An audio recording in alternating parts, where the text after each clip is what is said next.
And I am, as Kimbert introduced, Wendy Frederick, the Director of the Consumer Affairs Department. The topics for today: how should we address skills and related gaps? And this all encapsulates labor market issues. With us today for these two sessions, we have Mr. Brian Louisy, who is the Executive Director of the Chamber of Commerce. And he will be speaking on where is the greatest perceived disparity regarding skills required and available. And we have Mr. Perry Thomas from LC Tibet, and he will be speaking on what is the skills framework of St. Lucia. Mr. Brian Louisy, I'm a little short, excuse me. Right. Mr. Brian Louisy is the Executive Director of the St. Lucia Chamber of Commerce, Industry and Agriculture, a position he has held for the last 20 years.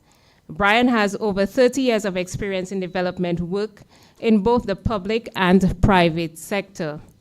A trained economist in the area of development economics and project planning, he has been active in the fields of private sector development, business advocacy, business support services, trade negotiations, export development, sustainable development, development planning, and competitiveness throughout his professional career.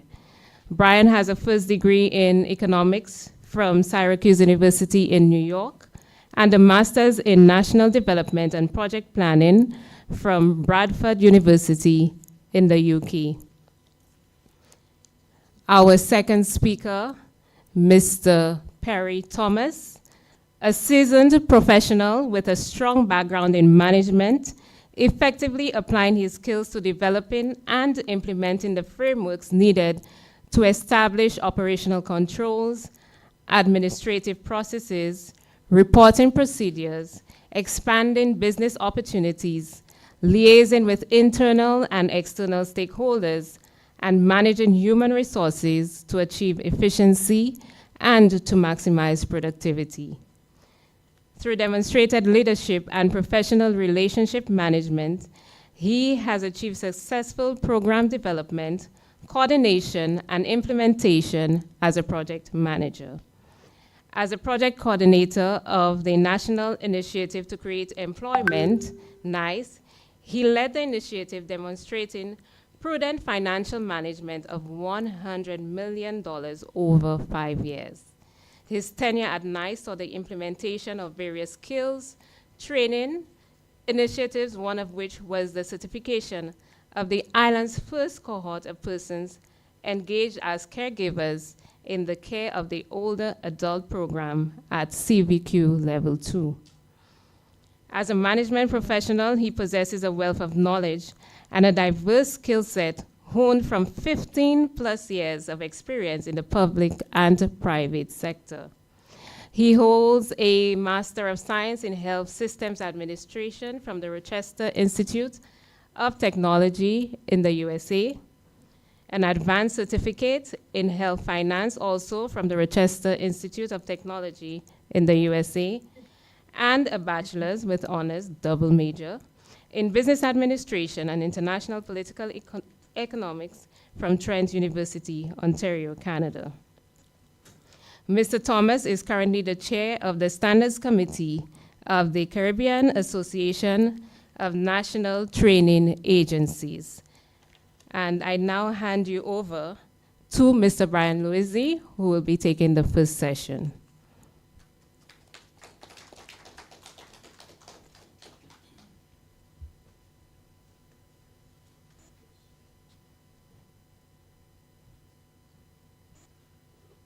Good morning, ladies and gentlemen. Thank you very much for the warm introduction. Thank you for inviting me to be part of this research symposium.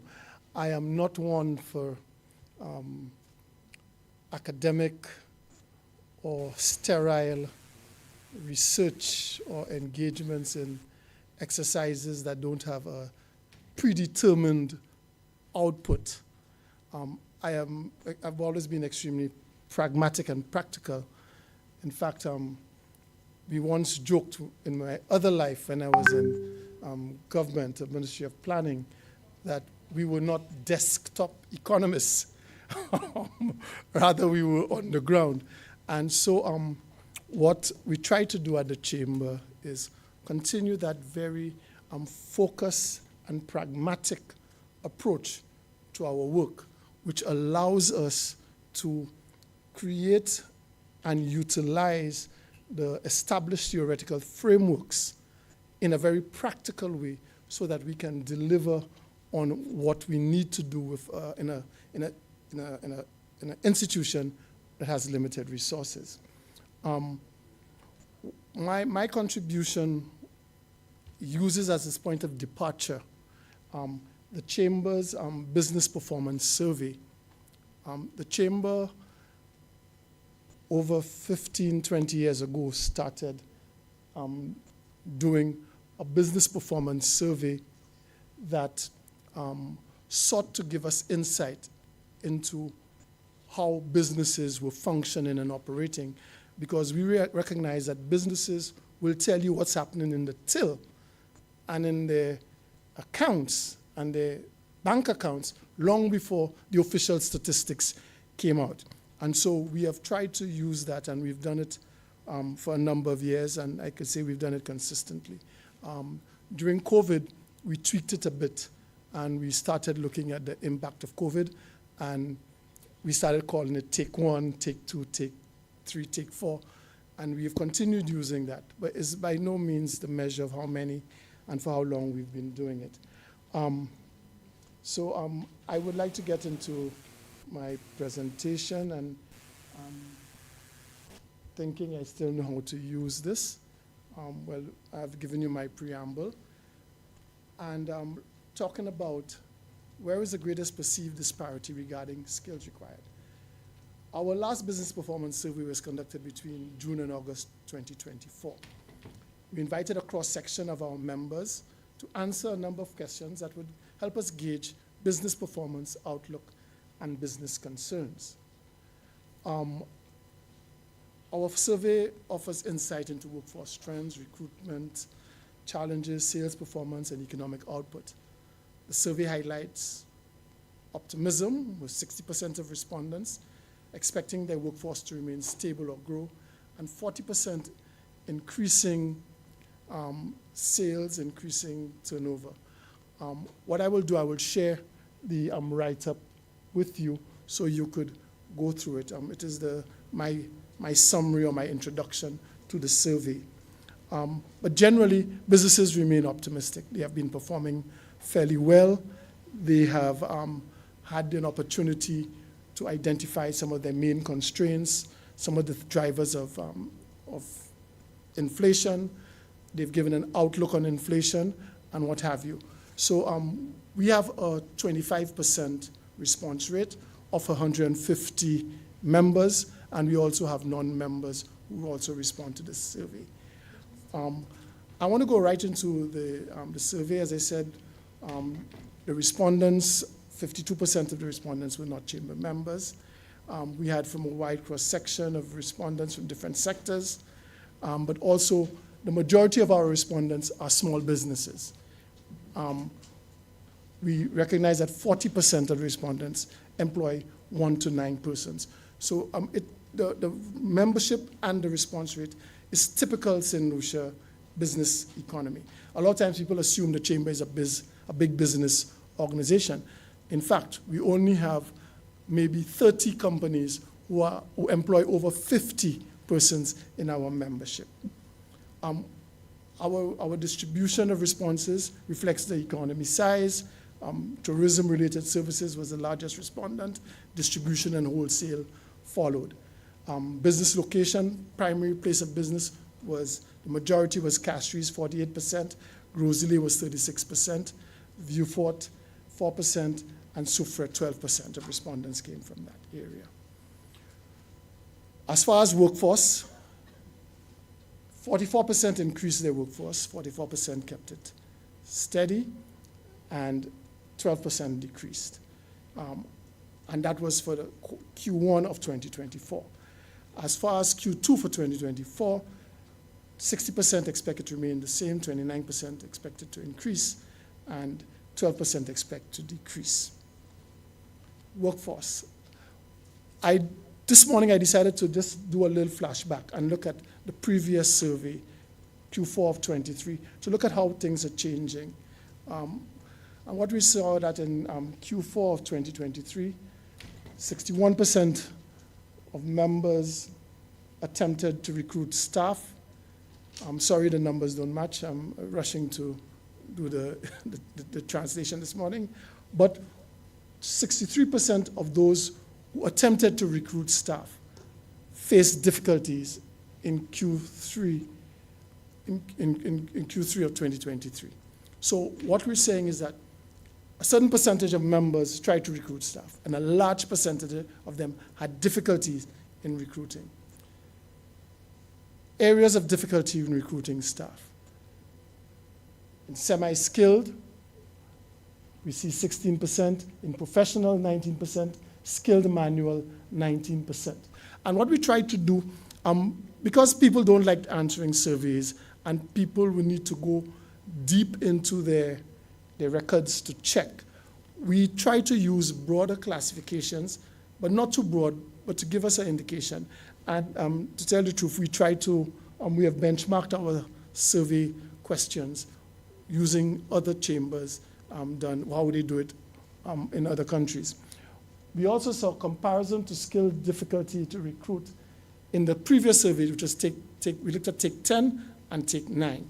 And what we saw was that in Take 9, which was early 2023, mechanical electrical technicians were the major, was 39% of people had difficulty recruiting, professional 39%, but when we look at the comparison with Take 10, we saw mechanical and technical was 16, professional was down to 20%, but skilled manual, it had actually had greater difficulty in the more previous survey than in 23.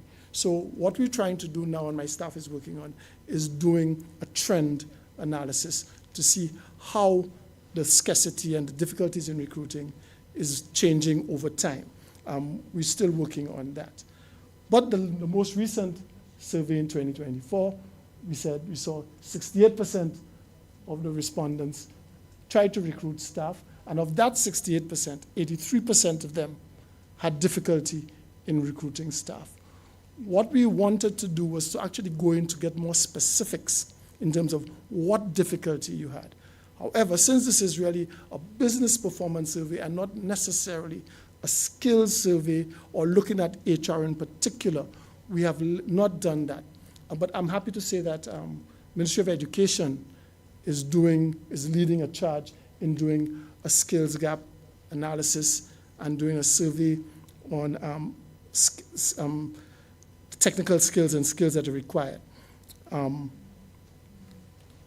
The fields where difficulty experienced, we see again skilled manual, high, professional, high, semi-skilled, high. We did a comparison of the T11 to the T10. T11 is the most recent, Take 11, and we see semi-skilled. There's a higher level of difficulty in recruiting semi-skilled, a higher level of difficulty in recruiting clerical. We see the digital computer skills, the difficulty in recruiting has declined. In management, it has increased slightly. In professional, it has declined. In technical mechanical engineering, it has declined, but skilled manual, it has increased.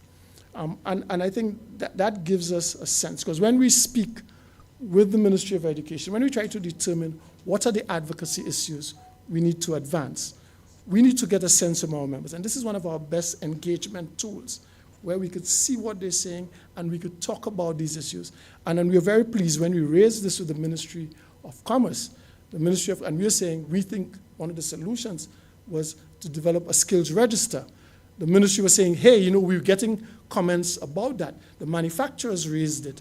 And one of the officers reported that there were 3 or 4 initiatives going on in St. Lucia at that time, looking at the skills register. So clearly there is a recognition, not just anecdotal, But from what members are saying, over the last three business performance surveys, that there is a challenge in recruiting appropriate skills.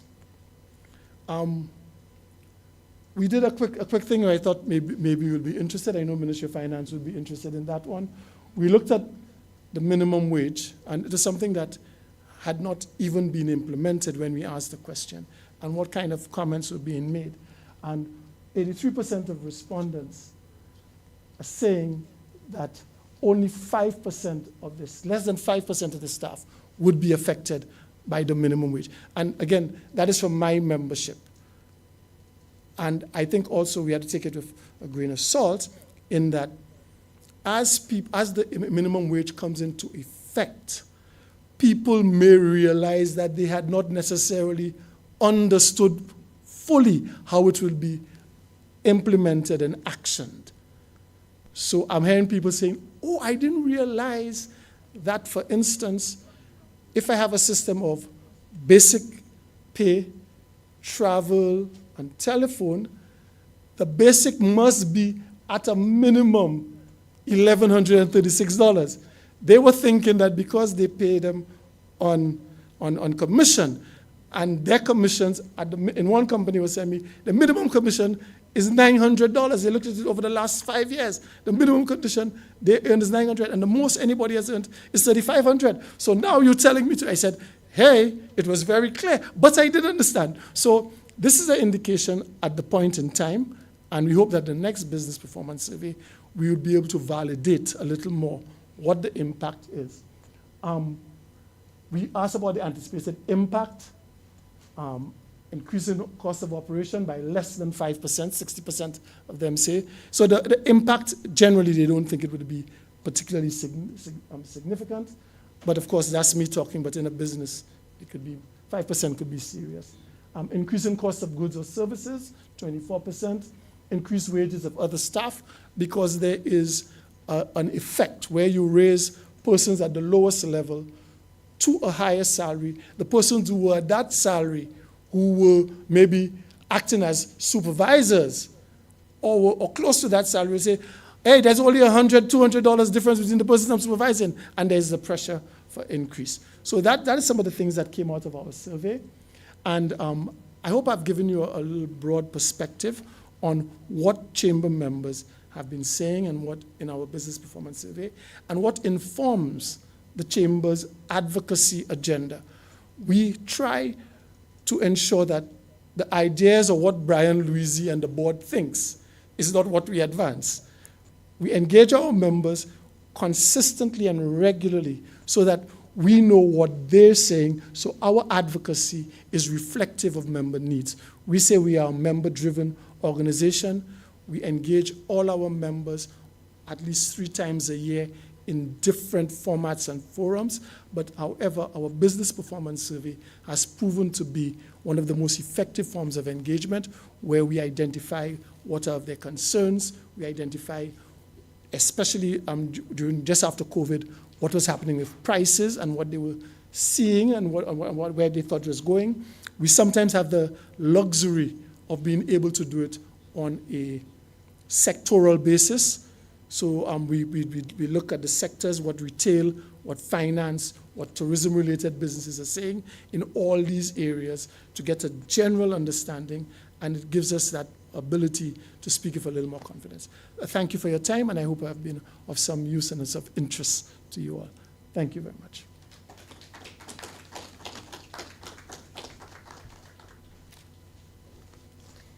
Thank you for that, Mr. Louisi. There's great insight into the perceived disparity regarding skills, and I'm happy to hear that you mentioned the Ministry of Commerce and working on the skills register. I think sometime later this month you'll have to meet on that, so I have to say, I'd always have to bring Ministry of Commerce in there. Okay, so we have our next speaker, Mr. Perry Thomas, and he will be giving us, I think after Mr. Louisi giving that insight into the disparities, so will be fitting to hear what the skills framework will entail and give us some more insight into that. So I welcome Mr. Perry Thomas, and each speaker has 10 minutes, just a reminder. 15 minutes, and we will be taking questions after to those here and those online. So let's welcome Mr. Thomas.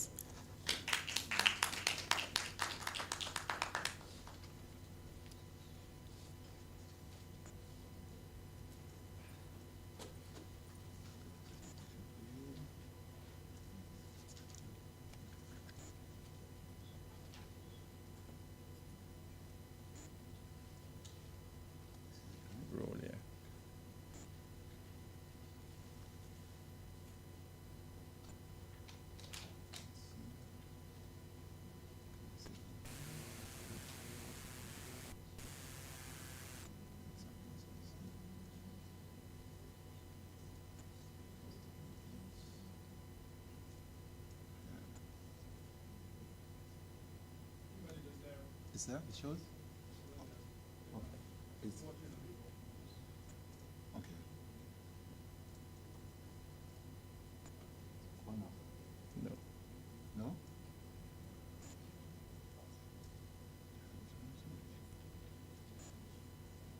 Okay, let me just see. Okay,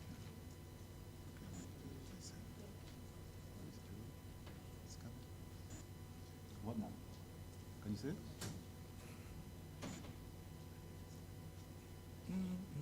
It should be, yeah? Yeah.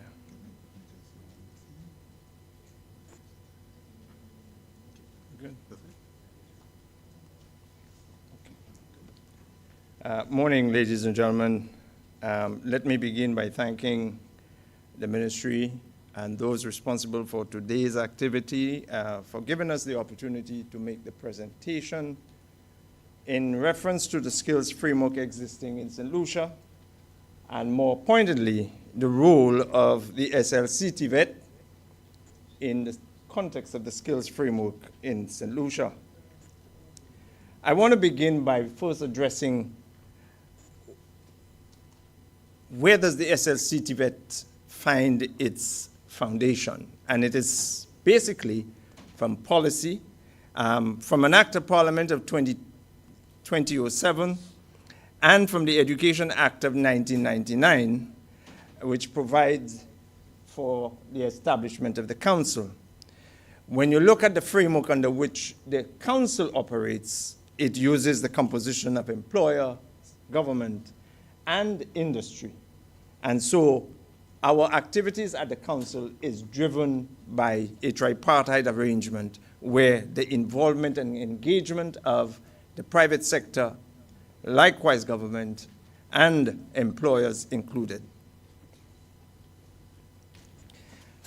Of the functions that are listed within the context of the Act, one of the essential functions of the SLC TVET is the coordination and management of TVET at all levels in St. Lucia since the year 2000. And our role takes us across the board from the primary level right through the tertiary level. And so, as I go along in the presentation, I will show you at one point where we have taken that one step further and take it to the primary level, which is a very essential framework in itself when we're talking about skills in St. Lucia. I'm hoping that I can stay within the 15 minutes. Right, as coordinator, the SLC TVET, and one of the functions, ensures that agreed plans for technical vocational education and training are implemented. And so in proceeding with that particular function, there was the establishment of the SLC TVET policy strategy and policy 2019 to 2025. So come next year, it will be up for review. That policy has 10 areas, which in this presentation, I will cover a few of those because they impact on the role and how it integrates within the framework of our skills framework, sorry.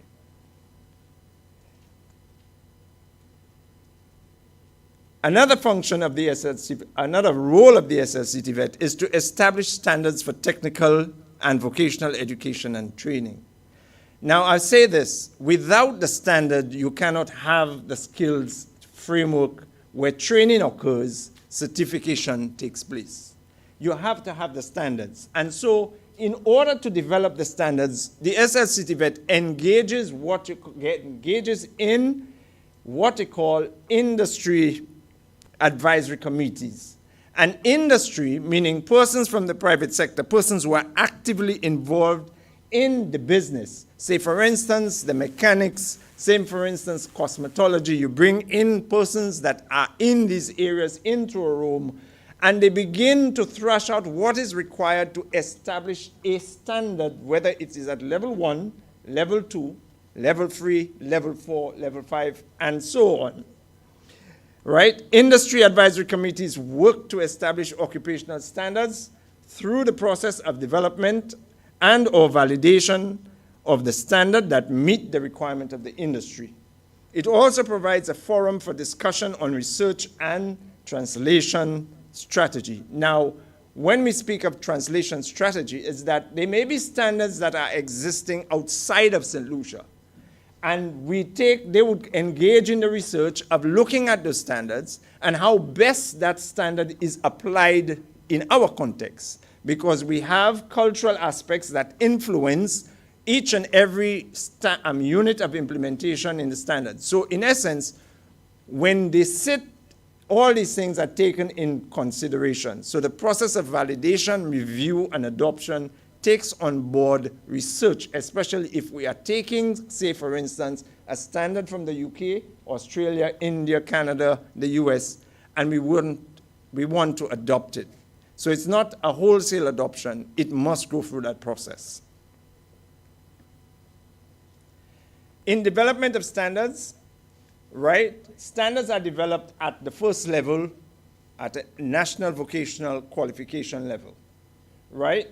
National vocational qualification, it becomes ours, right? It is validated and it's authenticated and made relevant to the context of St. Lucia. Right? As I said, they are also validated by industry persons. And it is important to recognize that industry plays an essential role in this context. Now, just let me take a little dip. Industry does not only mean industry in St. Lucia.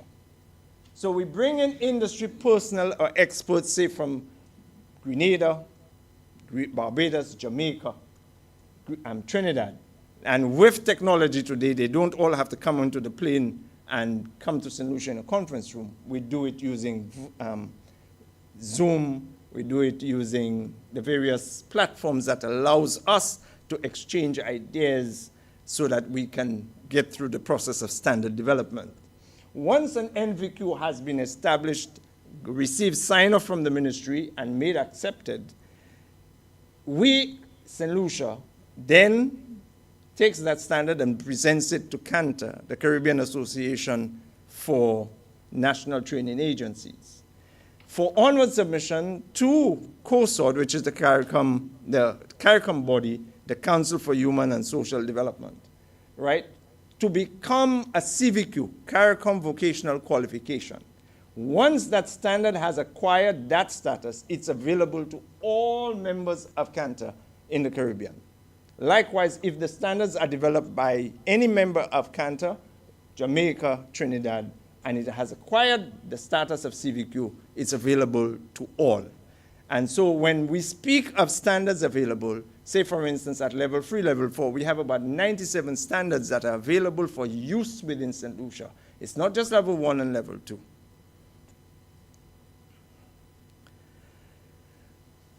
An essential function is quality assurance of the SLC TVET. Within the context of skills development and workforce development, more pointedly, it is how do you quality assure the process that gives the rise to skill training and then leads to certification. And that is, we are doing it through a number of processes, and each one of these that I'm highlighting, the assessment, certification, center approval, training center facility audits, each and every one of them have sub-areas.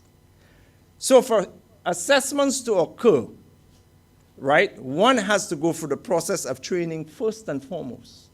Now, you can either go for training in the formal sense in a training center, but you can also be assessed as an individual under what we call PLAR, prior assessment, prior learning and assessment, or what we call APL. There are two are the same, right? Assessment of prior learning. And so I can say to you right now, APL has taken, it has been brought to the forefront because we have quite a lot of persons who are qualified by experience, but they are not certified. And so the skills framework now is looking very closely at those persons in St. Lucia who have for years been able to acquire the skills over the years, especially in the hospitality sector. And we have had that discussion where persons who are working in HR development, HR departments, they have been there for years, but they are not certified, but they do excellent jobs. The same thing with our construction sector. And so through assessments of prior learning, persons are getting qualified at this point in time, certified, sorry, right, through that process. And that is the APL or / PLAR. The other process, as I said, is that we go through the training element, where you go through training, and after the training, you get assessed. I want to say that assessments are not just generically done. The process of assessments, the documentation behind it, and all of it it follows the guidelines as set by the regional organization, Cantor, right? Certification comes at the various levels, level 1, level 2, up to level 8. And as you would know, in 2020-21, St. Lucia adopted the National Qualification Framework. And it's an 8-level framework which outlines the qualification. And that is important because now we have an opportunity. So if you had a certificate that you acquired, say, in England, and you came to St. Lucia, do you have the comparable qualification at a CVQ level? A measurement by which you can actually measure. And so we have that. And likewise, that National Qualification Framework matches up to the CARICOM, or the Regional Qualification Framework, which is adopted by CARICOM. So St. Lucia, in its framework, skills framework, has the various levels for it to begin or to implement its measurements of persons and the qualification. We are not without it. We do have it. We go through the process of center approval. We are responsible for approving centers for training, for technical vocational education and training. So for instance, if any one of you wish to open a training center to deliver TVET subjects or TVET training, you have to apply. And so apply to the SLC TVET. Once you have applied, an audit is to be conducted of the facility. And when we do the audit is not without, it's not just us. It also involves various persons, especially the fire department, the Ministry of Health, right? So all these parties are brought together to examine the facility to determine its adequacy for training, especially if it is for areas that are known to have critical environmental factors, right? And say, for instance, if you are doing massage therapy, your facility must meet the standards as laid out by the fire service, must meet the standards as laid out by the Ministry of Health. It must meet the standards that are laid out within the qualification standards. So it is not just a one-time, I can open my shop, no. And throughout the process, our office visits your facility to ensure that the standards for the facility are maintained.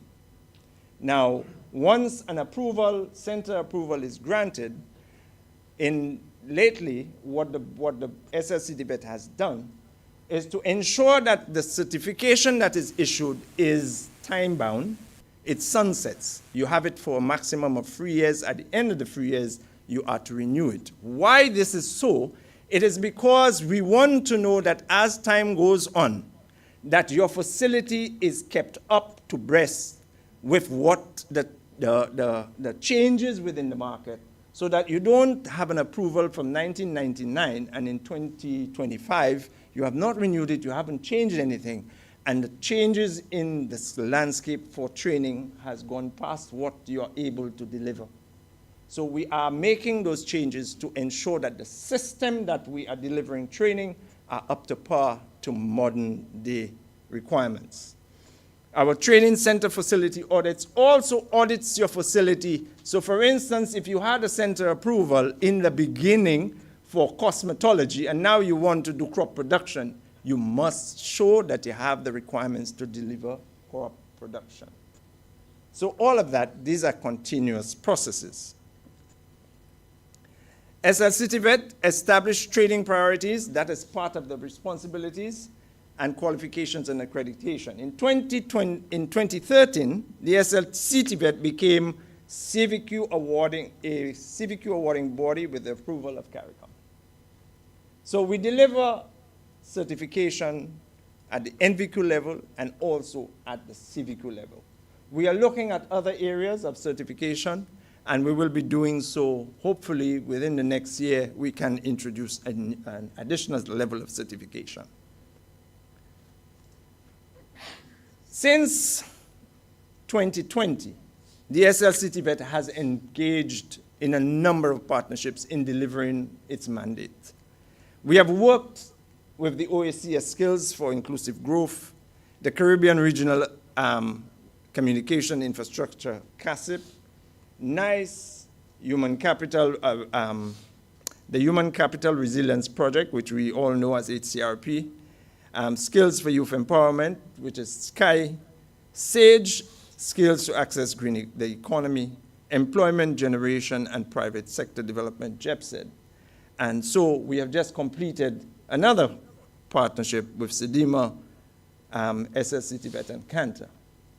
We are also working with industry, and most times when it happens, as we have now begun the process of telling the stories that SLCTVET does, because a lot of people were not aware of the things that we do. So we are going to be doing a lot more collaborations, a lot more partnerships will be taking place.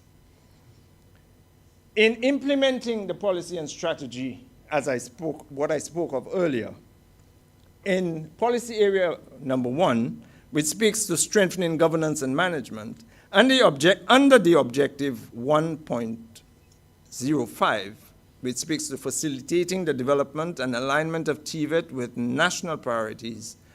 One of them, as I said to you, is the SLCTVET SEDIMA Cantor SL Sir Arthur Lewis partnership. And that in itself was significant because we have just completed a short course in supervisory, at a supervisory level, level 3, in construction.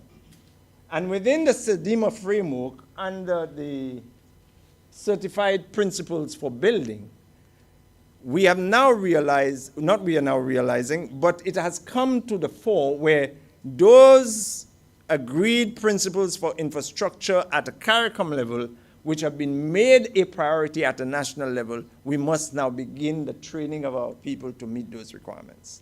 And so that short course that we implemented and has ended just recently, it is in line with that framework. And Sir Arthur Lewis has taken on the immediate implementation of the continuity of that course. And they have started, because this short course, every participant who completed the short course have now registered for the full certification.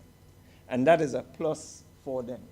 And we executed that particular initiative in the south of the island, which was very instrumental.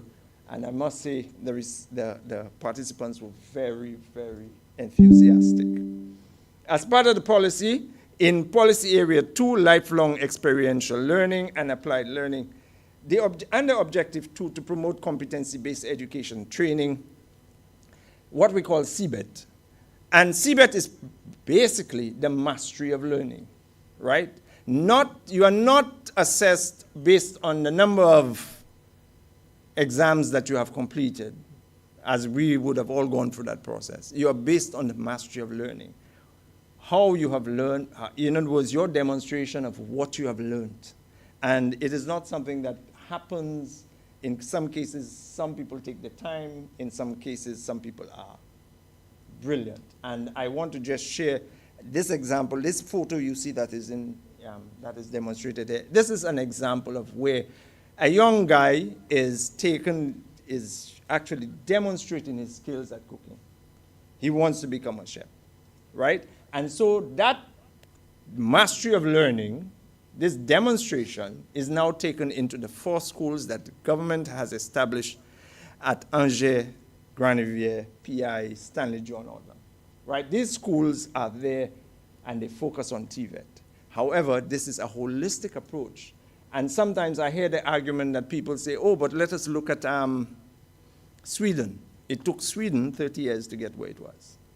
So what we are doing now is that we are actually taking the step to get our people to that level, one day at a time. And one may argue it should have happened 10, 20 years ago. The point is we are doing it now.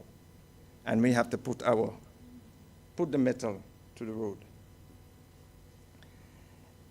SLC Tibet, again, under policy area 5, equitable and flexible access to all, right? Objective, to ensure effective geographical distribution of Tibet, right, across the island, all learning resources, including personnel facilities.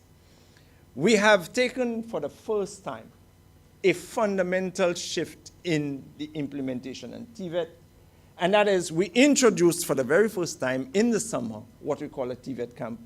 We piloted the TVET camp for young persons, right? And that we used Denry as the pilot. And it worked out to the point where it exceeded our expectations. Those young persons applied themselves to learning, right? They demonstrated the ability to execute the skills that were being demonstrated and taught to them. And so we want to ensure, and I want to use that example, it is in the same way we use the jazz festival. When it first came to St. Lucia, we took the children to the square. We built into the psyche of the young ones a desire for jazz, and these children are grown up today. And hence the reason we have the festival we have now. So today we are doing a replication of that in a skills setting, developing and allowing young persons to acquire skills from very young, right? That desire to build that in you, right?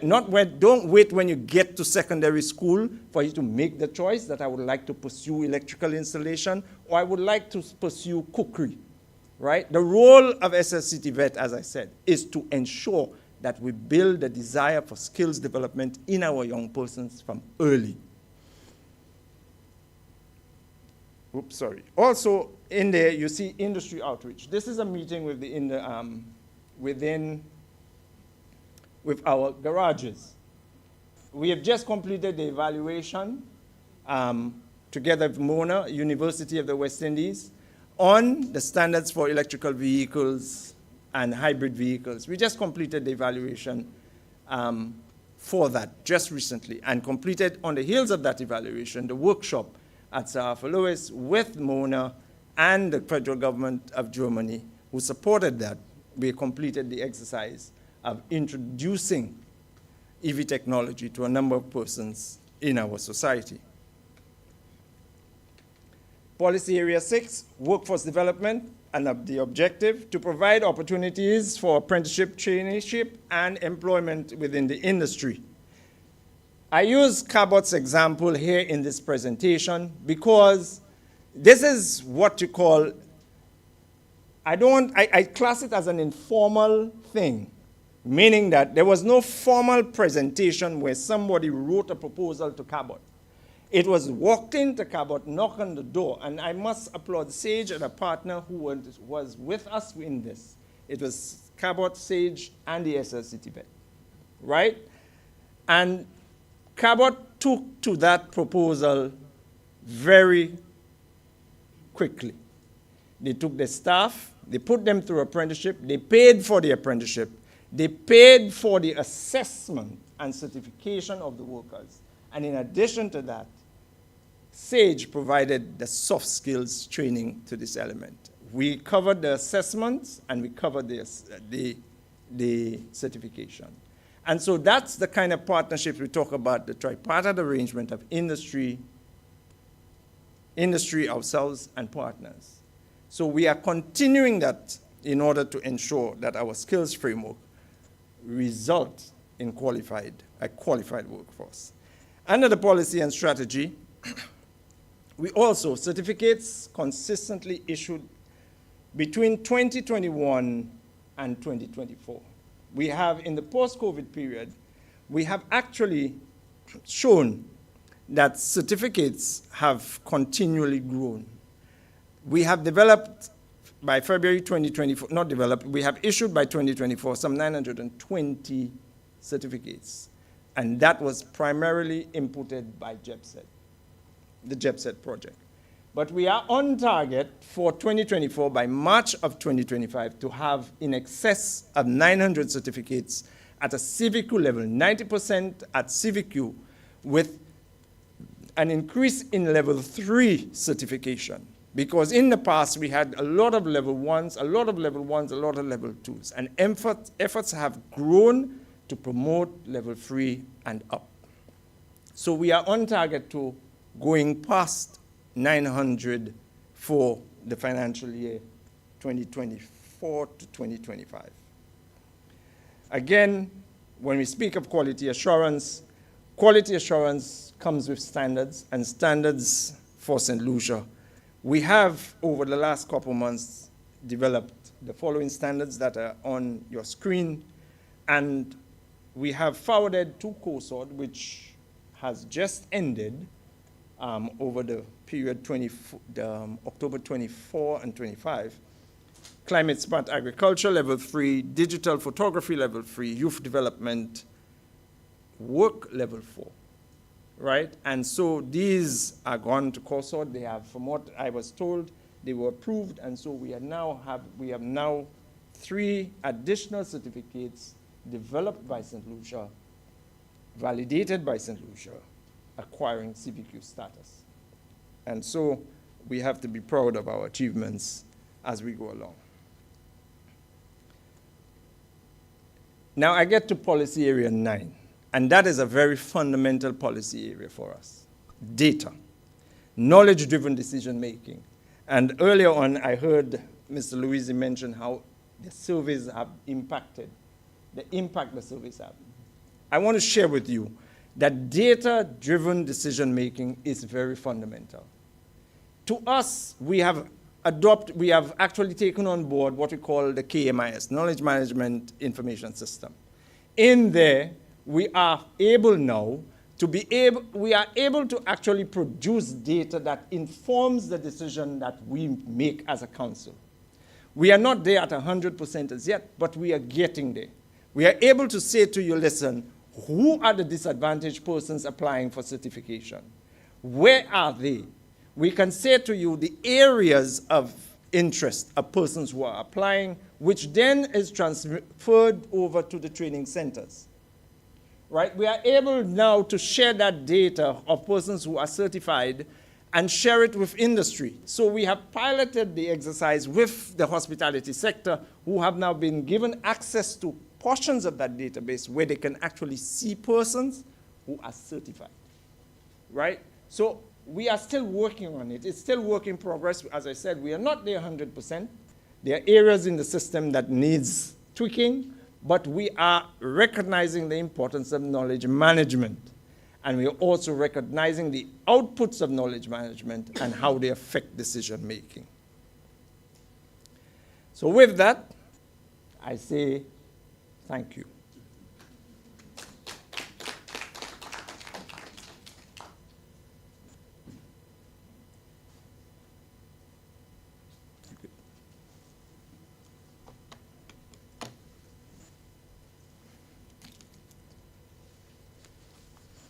Thank you, Mr. Thomas, for that, and more clarity and understanding.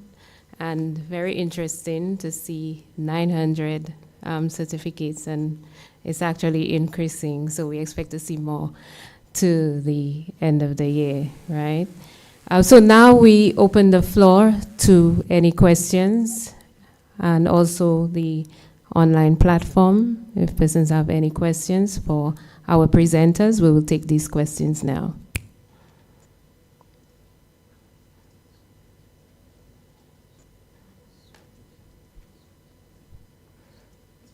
Hey, good afternoon, Chair. Can you hear me? Yes, we can hear you. Go ahead, Mr. Janai. I want to thank the presenters as well, but I have a question for the last presenter. But I have several questions, but I would just give one and then allow the discussion to continue.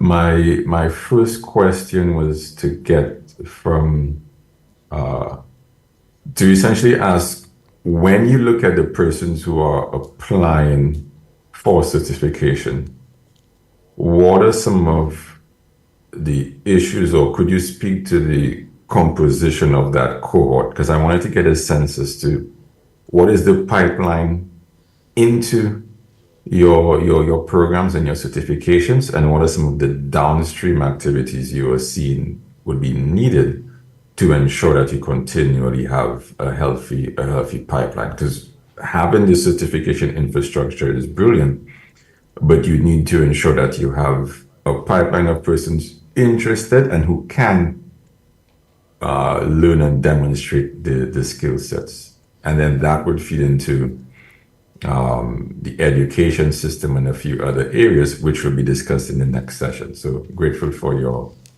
guidance on that in terms of what are the characteristics of persons that you're seeing coming to you, inquiring about certification, and do you ever have to reject said persons? And if so, why? And what are the ways we can strengthen that pipeline? Thank you. Okay, I must say this is a very good question, because it allows me to expound on something that I should have but did not, but I figured it would have come up. Persons applying for certification apply for certification at two levels. One is through the training centers, and the second one is through what I mentioned as the APL PLAR process.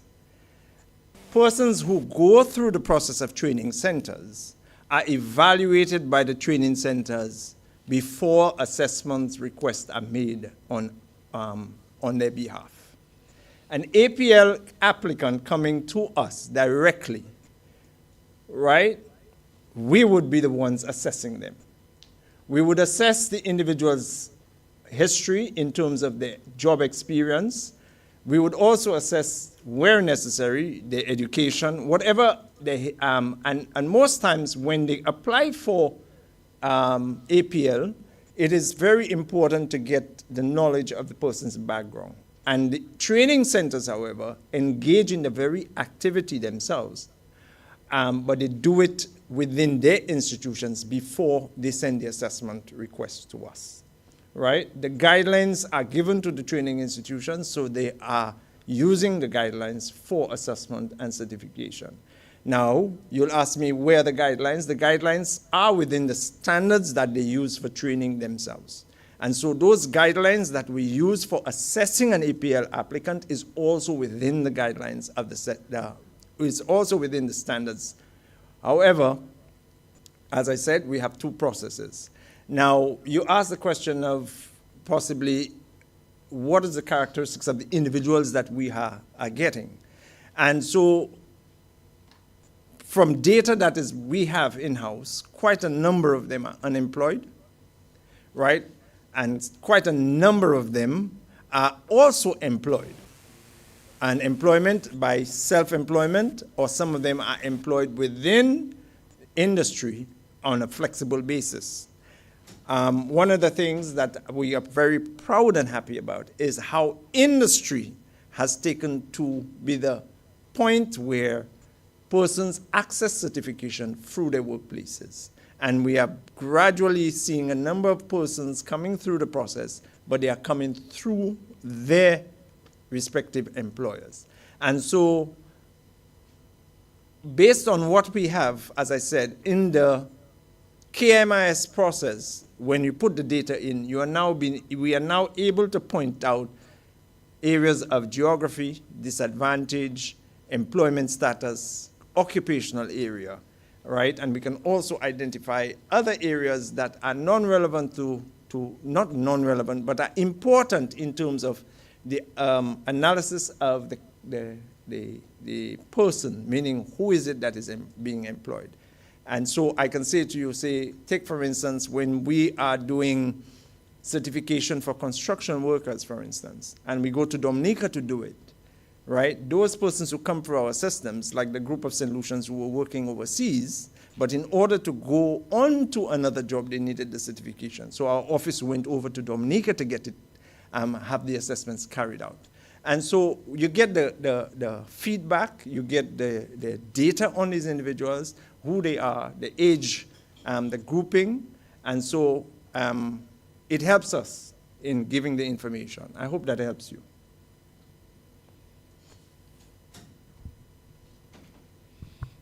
Thank you. I'll allow others to ask questions. Thank you.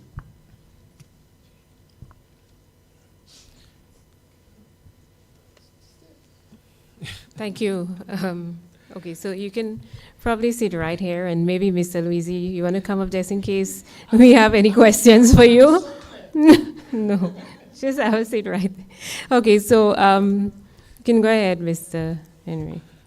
Yes.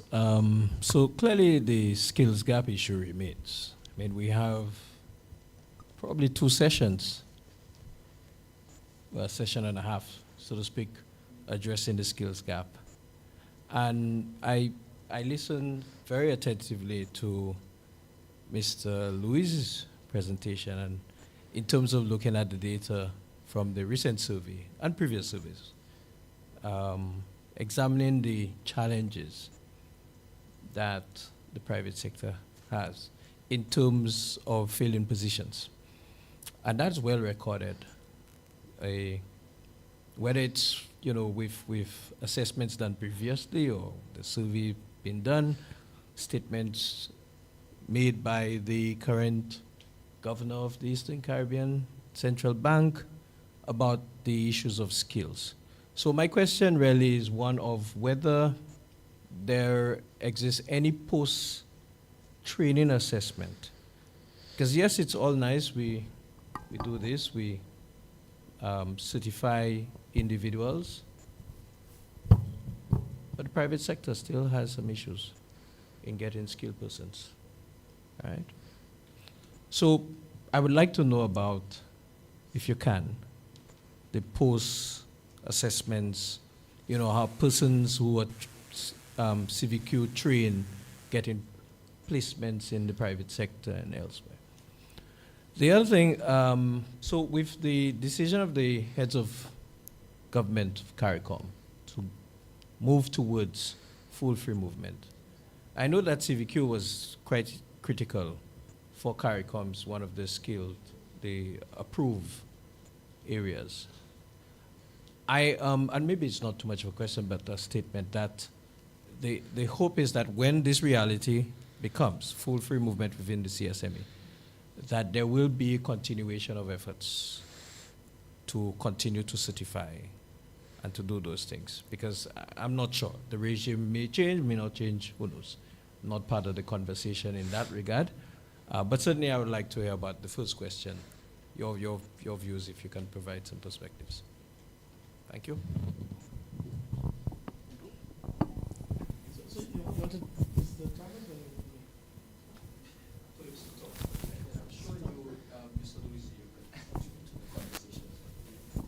Okay, you were speaking to the skills gap existing and the private sector still not getting persons. Now, I'm happy you brought that up because, as I said to you, one of the things that we are doing is to ensure that that knowledge management system that we have implemented actually is responsive enough so that access to the information assist the employers to make the decision in terms of hiring. And as I said, we opened the system to the hospitality sector so that the hospitality sector can access the data of individuals, especially who have graduated with certification, in occupational areas that are specific to the hospitality sector. Now, why I'm saying that, it's because it's a pilot For us, it's a pilot at this point before we open it up in general, because we want to ensure that every assets of the system is functional, so that when somebody registers, what we consider as a pathway to success, when you register, from registration to training, to assessment, to certification, to that data of individuals, where and how the employer can access it, the levels of access within the system, because you can't open the whole system up to it. No, you can't, because these are individuals' data. And you know right now copyright and all those right to privacy plays a role. So we have to be very, very mindful of how we go about doing it. And so, but I want to address is, I want to take that point of when we say the private sector cannot access. Now, again, we do not have a skills database in general for the entire island. And that is the direction I've heard many of us, many forums that I have joined are speaking to. It is a plus if we get there. But in the interim, what do we do? And that is, it is also important that for us as an organization to work with industry, right, in the interim, to ensure that industry says, listen, I need X, Y, and Z. Can you recommend? Like we have done for a number of industries, a number of persons, a number of employers who have called our offices, and we have sent the information across to them. So it means that there's a two hands clapping kind of thing. So I would recommend as much as possible, there's this that continuous dialogue between industry and whatever others till we get to the point of having this database where one can just access. My point was beyond the database. Yes.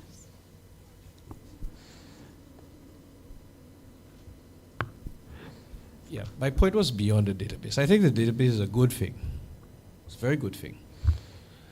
I think the issue, though, is are the CVQs meeting the needs of the private sector? Because they're very likely, now I'm looking at Mr. Luis Idilbe to just see if I get any cues from him. But, so you do the training. There are certain expectations that businesses have of persons who are trained in particular areas. And so the question really is whether the training are meeting the needs of these private sector. And it's probably an opportunity to review and to pivot where needed to ensure, because yes, we train. If you train an economist, the economist is expected to have a certain level of training, right? Because anyone who's gonna hire that economist, they expect A, B, and C from that person. That person missing C and D, then that creates a problem.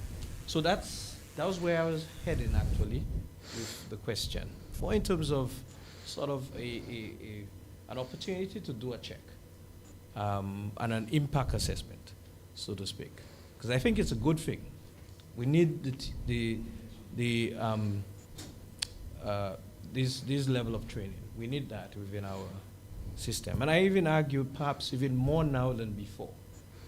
But it has to, of course, be impactful enough that the private sector and other employers are able to benefit the way that these training efforts originally intended to. Okay, I want to just address something that you said. In reference to the needs of the private sector, I will say to you that when it came to CVQ, if the last survey, there's a survey that was conducted even under the HCRP project, that the knowledge of CVQ among employers are not as high as it ought to have been, because a lot of employers did not know the existence of CVQ. They did not, and are now getting to know. A lot of them did not understand, and I want to use the example in the case of a hospitality unit, who did not recognize that, or did not, they didn't have knowledge that once an officer in their employed had acquired the CVQ certificate and had gone to work in another country of the OECS and the Caribbean, or CARICOM rather, they did not require a work permit, right? Because it is recognized. And when they were made to understand how the portability of the CVQ certificates, they were then able to now have their officers being certified, because they wanted the officers to go over to another country. And now one of the other units in, I think it is, either in Grenada it was. So it means we have an opportunity to educate our employers. And I'll give you another example, for instance, even in the context of employment. When we talk about certification, right? Even within our public sector, we ought to have that knowledge of persons being qualified, right? Because even when you have adopted the national qualification framework, and even the public sector now needs to be educated on the national qualification framework. So we have that opportunity to ensure that an education blitz on the use and value of CVQ be presented right now. Now, I just want to address something on a side note, but it is in line with what you were saying. The whole idea of appreciation for skills development and certification, we have to go back to the genesis. And I say genesis because at one time we were espousing the philosophy that if you were not academically inclined, go learn a skill, right? And that was one of the greatest errors that we ever made within our education system, right? And so it has revealed to us now that even within the context of the employers, their understanding of skills acquisition, workforce development, and lifelong learning, it is a process they have to go through themselves as employers, right? So they can understand that once someone is in your employ, right, they have an opportunity to learn a skill. Your training, your employment can be the training institution, okay, for skills development. And they have to get that, grasp that concept. Just like the hospitality sector trains persons, so too can the automotive industry train and get their people certified. So can the manufacturing industry train and certified. So can the health sector, especially at hospitals, train staff in preoperative care technicians and get certified, right? So to answer those questions, I hope what I'm just saying would have actually answered some of your concerns and be responsive enough. Thank you, Perry. The issue of skills and how the private sector treats with it, it goes back to the very practical thing I'm talking about.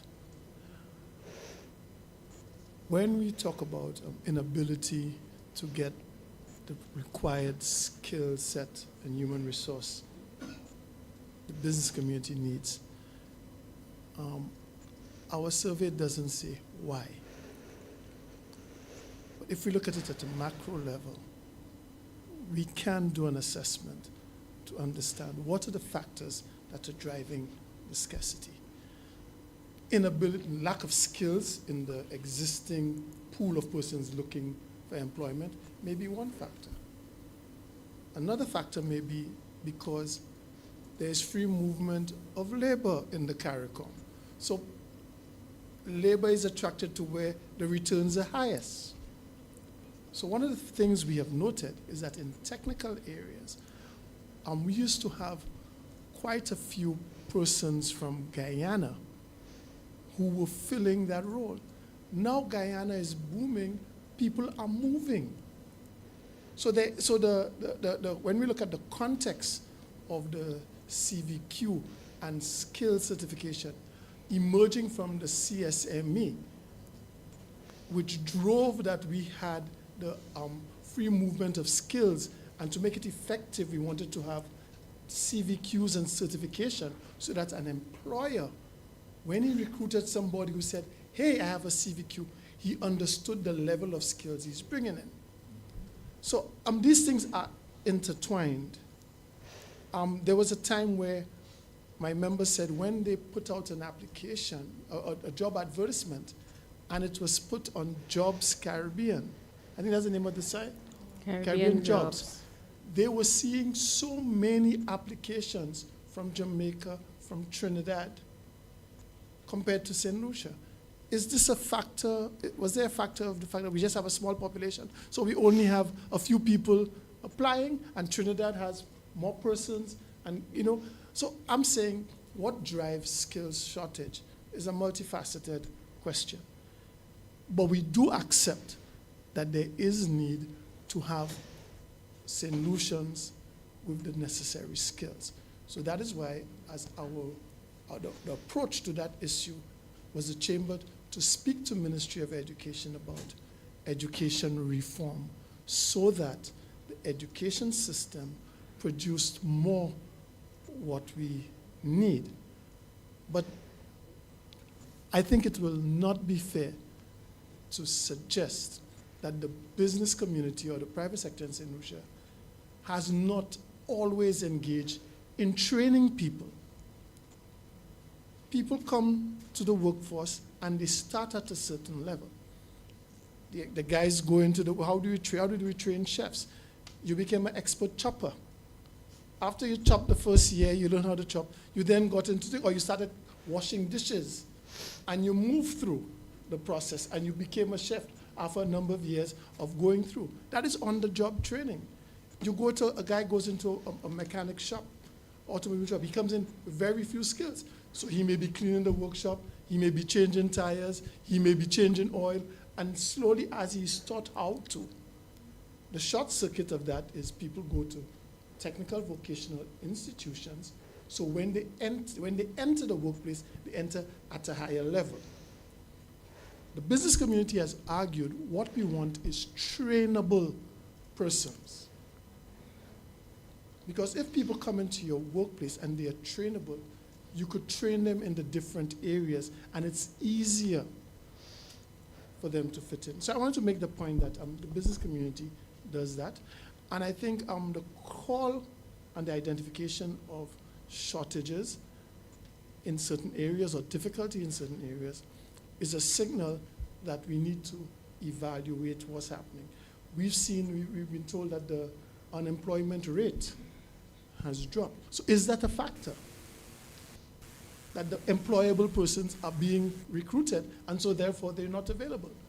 And so I'm challenging the Ministry of Finance, Economic Affairs to do that type of analysis to see what are some of the factors. What is the biggest influence on that perceived skill shortage? Because it will then inform what are the best steps to take. And I do think also that the business community itself is coming to that realization. So now you find that persons are reviewing and revisiting retention policies because people are moving, because there's an attraction. You're looking for certain skills. People are retiring, people are moving on. And so other persons are willing to pay a higher wage. And so you need to look at your institution. So there are issues both at the micro and the macro level for that discussion, which arises out of our conversation. And so I would say that the work being done by the TVET Council is extremely useful. I do agree strongly that informing people and getting the wider cross-section of the business community to understand that, one, there are CVQs taking place, and your staff can benefit from it. But also we need to know, so when you're recruiting staff, you know better what you're recruiting. Is very essential. And it goes across the board, not just in technical areas, but in a whole range of professional areas. Thank you for that, gentlemen. Mr. Henry, I hope this brought some clarification to your questions. We have another question from Dr. Samuel. Dr. Samuel will take your question now.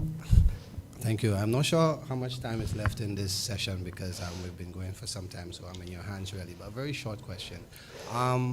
I've listened to the two presenters, and I just wanted to ask any of them if they could help us understand, the feedback loop in terms of the work that you're doing, Mr. Thomas, at the Council, to increase our human capital and the stock of persons skilled in a number of areas, qualified or certified with national NVQs and which in some cases or all cases, I don't know, CVQs. Are we following those persons locally in the sense that they are being placed and seeing what's happening, impacts and so forth? And to what extent we are seeing their going out into the CARICOM space? Because the same point that Brian was making just now about our sort of the low uptake from St. Lucia or participation rate in some of what's happening out there to ensure that there's equity in CSME. You know, how many of our people are presenting CVQs in other territories under the free movement frameworks and are able to get jobs, and we are seeing that St. Lucians are out there actually actively benefiting from the free movement arrangements that we have been doing. That's the first question. The second point I want to ask any of you is like, again, I'm thinking about the whole feedback loop and connecting the dots. This is really what I want to put your mind on. We have the labor market information system, the LMIS, or we're supposed to have, well, at the Ministry of Labor. So I'm wondering to what extent is that work that you're doing feeding into the LMIS, because all CARICOM states are supposed to have that, and for us to sort of be able to have a central repository to monitor, what's happening, labor market dynamics, what's happening in our respective territories. So I'm hoping that you could tell me at some point you are actually connected with them, because we're working on you spend a lot on the supply side, we also need to work on the demand side as well. Now, the education ministry, which is I think you're housed under that framework.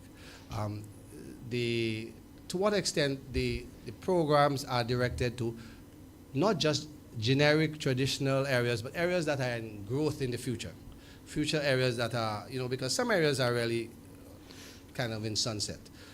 The economies are evolving. What drives the main areas that are driving growth in various economies are changing. So we need to be actually directing a lot of our people there so they can get higher income and higher qualities of life. Because we must see, again, the link between what we're doing and all of that. So these are the 3 points I want to leave with you.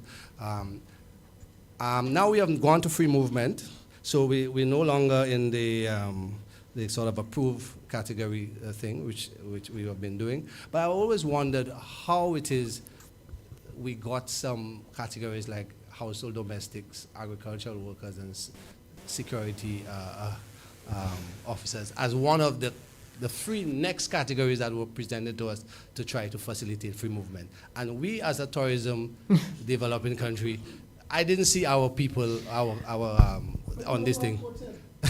So I want you to answer those 3. Thank you very much, Thomas.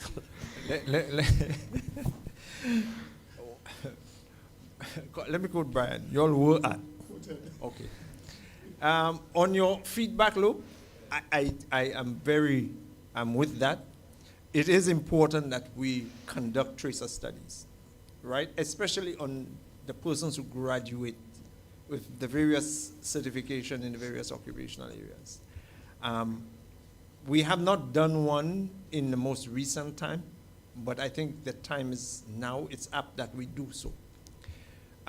Those tracer studies allows us to understand the extent to which the individual who have participated in training, who have gone through the process of assessment, have acquired the certification, where are they at within the workplace? Are they employees or are they employers? Right? So it gives us that kind of information, and then it feedbacks. To dovetail into your question over the labor market information system, it is something, and I'm happy my Emily is here, so she is going to take note of that and then begin the process of working that. So it is important, and I think it's relevant. Right now, there is a labor market study that is being conducted. It should be in its final stages right now, for which we will be waiting the report. Now, to answer the question on persons and how they dovetail or how they have gone through into other markets, labor markets, what we have found out, not officially, I mean, we have not done the study, but based on the responses of the individuals who have acquired certifications in certain specific occupational areas, these certificates were acquired because they were going out of St. Lucia. Right? They acquired it because the job that they have secured overseas necessitated it. And one of the leading areas for that is within hospitality sector and the health sector, at the care of the older adult level, at the massage level, massage therapy level, at other areas in the restaurants as chefs and so. So these certificates are one of the leading drivers of certification right now because they are going outside of St. Lucia for it. Now, I should also share with you, as I said, we have persons coming into St. Lucia from other countries who come and acquire CVQ certification, right? Because it is not issued in their countries, right? And we are very proud when we do it, right? Because we do the assessments, we do the background check, we do all of it. But it tells us that we in the Caribbean, we have an opportunity to sell a product that is recognized internationally. Thank you for that. We still have time for one more question, and we'll need to start wrapping up. Okay, thank you. Mr. Louisi, thank you for the presentation of your survey. Just one thing that stood out for me. Correct me if I'm right. Correct me if I'm wrong, sorry.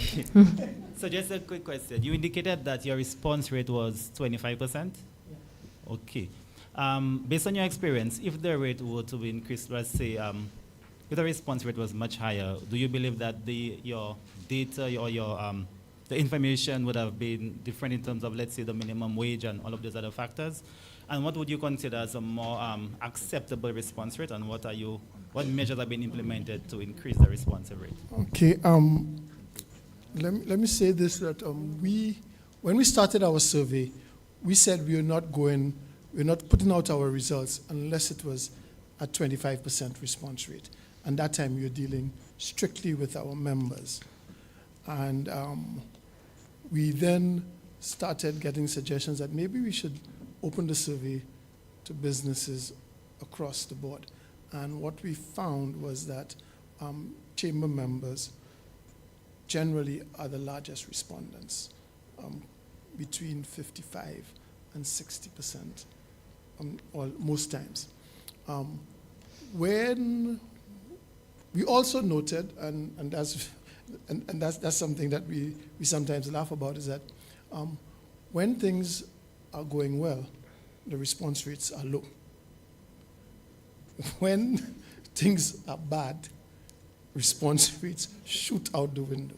So during COVID, what we found was that we had and we measured the response rate against our membership numbers. We were hitting 60 and 70% of our membership rate responding. We thought that, we have always felt that our response rate of 25% is reflective of what's happening in the business community. And I'll give you a couple of reasons why. We found that when we had the 60-70% response rate during COVID, we were able to do a lot more granular assessments of sectors and by size. And so what we came up with, particularly on the impact of COVID on small business, we found that these results were echoed by other agencies. And that was one of the reasons why the MSME program was developed, because the issues we raised, there was a part of the program was the provision of sanitary equipment and material, because the cost of sanitary material for COVID was raising to 60% of the cost of small business. And when we shared that with government, and the ministry spoke with their SBDC, that was the kind of issues they were coming up with, and so we had that program. The other thing is that what we did, I'm always very skeptical, because I know people are watching the work very closely. So I've had a lot of discussions with people who are into statistics to help us ensure that we do some of the fundamentals so that I could trust the outcomes. We then participated in some work where the ECCB was doing ECCB OECS economic studies. And the sample size they were using for the different islands, our actual numbers were almost 50% higher than these. So I feel fairly comfortable.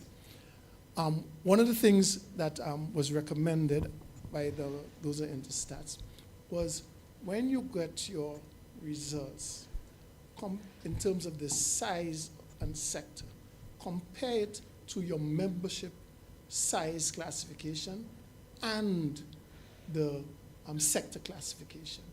And these have generally been no further off by 1 or 2% in any case. So we've been comfortable with that. So yes, we would love a higher response rate, but we feel confident that we have never put out a business performance survey that says revenue, sales, and employment is growing, and a year later or 6 months later, government statistical analysis shows the economy is declining and these things are good. So we also know that when it's good, you hear the people who cite us. And we've been cited at regional and international organizations as well, not just at the local level. What are we doing to increase the rate? One of the challenges we have, and in fact, our policy at the Chamber, my policy at the Chamber is you email twice and you call 3 times. But for our business performance survey, we send out 4 times and we call 6 times. We now are working on a particular script. Because, generally, when we look at industry standards, the response rate to surveys is 4%. That's the response rate. So what we do, we are actually creating a script. Because when I call, I seem to be a bit more convincing and more persuasive. So we are designing a script that our staff are going to use. And we are supposed to be bringing in an additional staff member. And one of their key functions will be to follow up. And the follow-up is, we have a standard policy. As I said, 6 times we send out the reminders of the survey. We have a last call. First one, hey, survey coming up. Next one, hey, here's your survey. Then we have the call to action. And then we have the telephone calls in that way. And if the person says, I didn't see it, you say, let me send it to you. And I got it, but I can't find it. Could you send it again? We send it again. But now we're working on the script. And we're hoping to be able to encourage persons because we are finding that a lot of businesses are calling, asking for information. They're actually asking for us to do the sectoral analysis, which for me is really heartwarming that, the work is not going unattended. And the only way to get that type of sectoral analysis that has a certain level of credibility is to get the numbers in each sector up to a certain amount. And that only comes from our members telling their colleagues, hey, you have to report to the survey because, like the distribution sector, they want to know what's happening.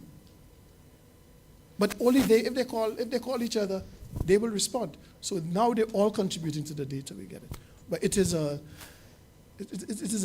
task, but it's one we are committed to, and we will continue to push. Okay, well, thank you very much for your response. Based on what you said, I would prefer the response rate to be lower because you said that when it's lower, that means that we are doing better. But I'm telling you, it is easy to get a response when things are bad. If I say government's going to increase tax, there's space in this room. If I say government is considering reviewing the tax regime, I have to beg them to come. Again, the more businesses that become data-driven and use metrics, the greater the willingness to respond. Thank you. I was told we still have a little more time, so we can take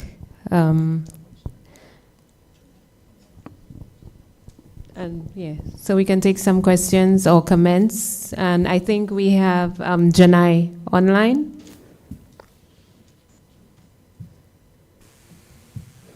Yes, I'm still here as well.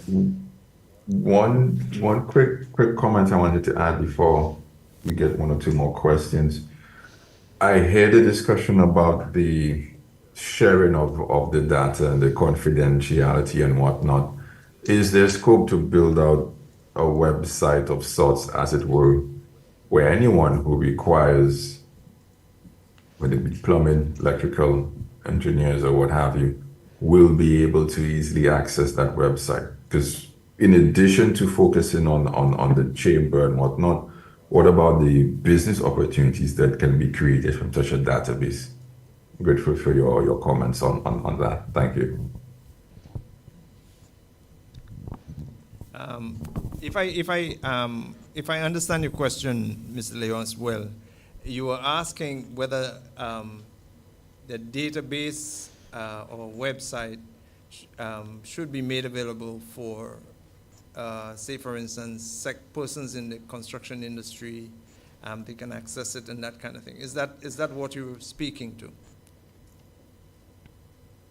Yes, so it can have commercial applications as well. Because right now, when persons are accessing such skills, they usually do it through word of mouth and whatnot. But if there's scope to formalize that a bit, so I can go to this website, and here are the certified electricians in St. Lucia. I can go to this website, here are the certified plumbers in St. Lucia, click, and maybe hire or even contract them right there from that website, digital payments and whatnot, so that we shift the discussion towards facilitating that knowledge transfer, and also facilitating business as well, which will encourage persons to come to organizations such as yours to get registered so that they could fit now on such a website or digital architecture or whatnot. Okay, I'm happy you brought that up, because as I mentioned earlier in my presentation, the KMIS that we have in-house is supposed to do just that. However, as I said, we are piloting it through the hospitality sector first and foremost. Now, what we have realized in the pilot is that there are certain aspects of the program that needs to be tailored. So we are working with the developers of the program to ensure that the various functionalities within the program is to meet the requirements of the industry. So in other words, at the end of the day, what's going to happen is somebody would register, an employer can register, and having given the access, they are given the access to a specific functionality within the database that allows them to see persons who have graduated or been certified in specific occupational areas. As to whether or not we are at that space where we have separated hospitality from construction and more separated from health, we are not at that space yet, but we are at the space where, say for the hospitality sector, they have access to a specific aspect of the database that allows them to see persons who have registered for training in hospitality occupational areas, and also some of the graduates who are coming from that process. So we are not at that space, as I said, where we can open this particular program to everybody, every sector. We are at that space where we are piloting it with the hospitality sector right now. So let me just add something. I hear the caution in Perry, and I think that is one of the challenges we need to overcome, Perry. Right now, we can very easily Google so much information. If somebody comes to my employer and they tell me, oh, I have a certificate, and they give me a skills certificate, how do I verify? Shouldn't I be able to go on your site and verify, yeah, this is legit, this person is certified. And I think that type of kind of functionality is where we should be trying to go. If I got a job as a plumber who has to do plumbing in a new hotel, and I'm looking for recruits in plumbing, is it useful that I could be able to say I need to see who are the 20 or 30 plumbers at level 2? So I'm saying that kind of thing. And I would like to think I heard you say you're not at that place yet. Yet. Yeah. Okay, so I will draw my comment, but yet, so we'll get there. Yet. We are getting there. And as I said to you, it's the thing is that there are certain functionalities within the program. Because it's integrated into our website, you must be able to move from one functionality to the next unimpeded. So we now have to tweak some of the functionalities within the program that it is made compatible with the website. So when somebody signs on to our website or visits SLCTVET, there's a link that takes you to the KMIS. So these kind of things are technical. I'm not a website developer, that kind of stuff. So all of that has to be ironed out, and we are working to get it done.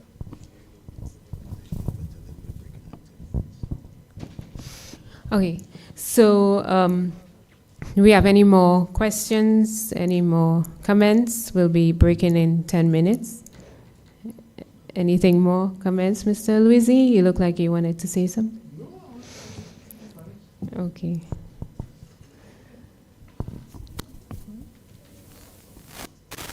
Anybody online has any questions? Anybody online have questions for us? Okay, well, I think, okay, Mr. Thomas. I want to share something with our audience, and that is, when we look at skills training, we must not look at skills training in the context of acquiring a sole occupational skill. I like to use the example of this minister in the government of Jamaica right now. I attended a function, and it was enlightening for her to actually say in her presentation that she's a lawyer by profession, but she also has her certification in locks, in being able to do I forget how. Well, yes, something of that nature. Yes. Well, I won't say locksmith, but she can basically open up a hair salon, right, to do locks, and that's her next qualification, right? And she's saying that, and it dawned on me at the end of the day that a lot of us sometimes restrict ourselves because we have now a master's in engineering. Who says you cannot be an electrician? Your master's in something else. Who says you cannot be a massage therapist? Who says you cannot upskill what you have right now? The opportunity to close the gaps in terms of skills, sometimes it is not that you cannot get the occupational area that you want. It is because we have not taken the time to actually acquire the occupational area, right? And sometimes the skills are available. We did some certification in what you call coral reef restoration. Now, coral reef restoration and CMOS production, these are specific training areas. But mind you, they come with certain risks because they happen in the water. But all I'm saying to you is, it doesn't prevent you, because these things cover various sectors. Say, for instance, coral reef restoration covers the hospitality sector, but it also covers the fishing sector, right? So people, the fishermen, especially on the West Coast, depend on some of the reefs for fishing. Likewise, the hotel industry depend on the reefs for the dive sites and all that. So it means for us, we must be able to look beyond where we are at to upskill, to get and acquire a skill for ourselves. And a number of people out there who have, for years, been in a specific area, say for instance, all of your life you know that you are doing X, Y, and Z, but you have an opportunity given to you, right? Because lately, HCRP, through HCRP, there are a number of programs that have been available. You have that opportunity, and I just want to say to people out there, take it, especially if it is given to you at no cost. Yes, there is a cost because someone else is paying it, but it's given to you. Take it. And so in that way, I say to every single person in this room and those who are hearing me online, if you have an opportunity to get the skill, other than what you have existing, go ahead. Take it.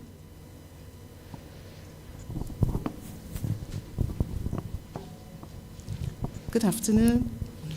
I should just like to corroborate what Mr. Thomas said in terms of, acquiring multiple skills.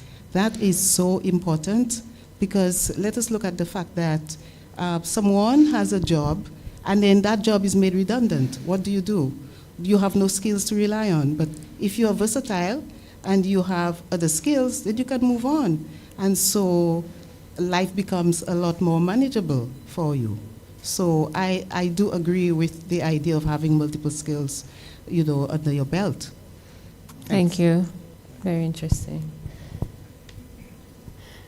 Okay, so if we have no more questions or comments online or in here, I would like at this time to thank our presenters, Mr. Louisi and Mr. Thomas, for a job well done, for very insightful, interesting information. We sure gained some knowledge and wisdom from their presentation. So we'd like to thank them. And at this time, I now hand you back to our Master of Ceremonies.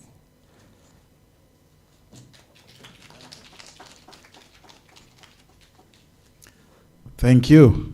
Let's put our hands together one more time for our presenters.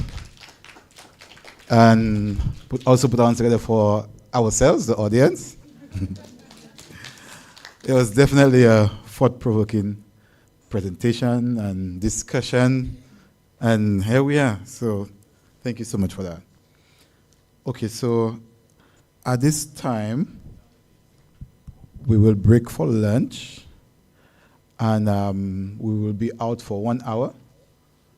So thereafter, we will come back here. After 1 hour, we'll come back here for the next session, which will be session 3.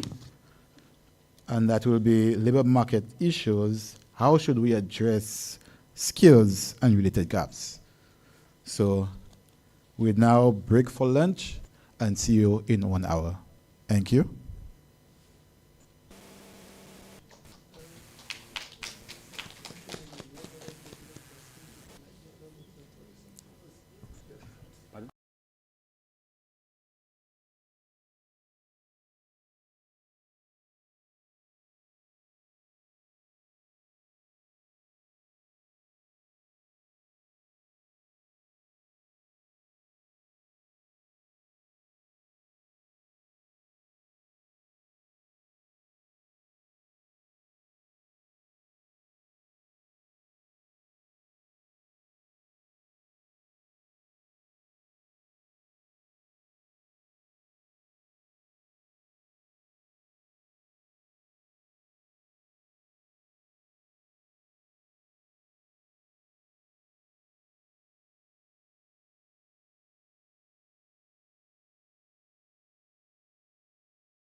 We have Mrs. Sheila Imbert from the Ministry of Labor. So let's put our hands together for Mrs. Imbert.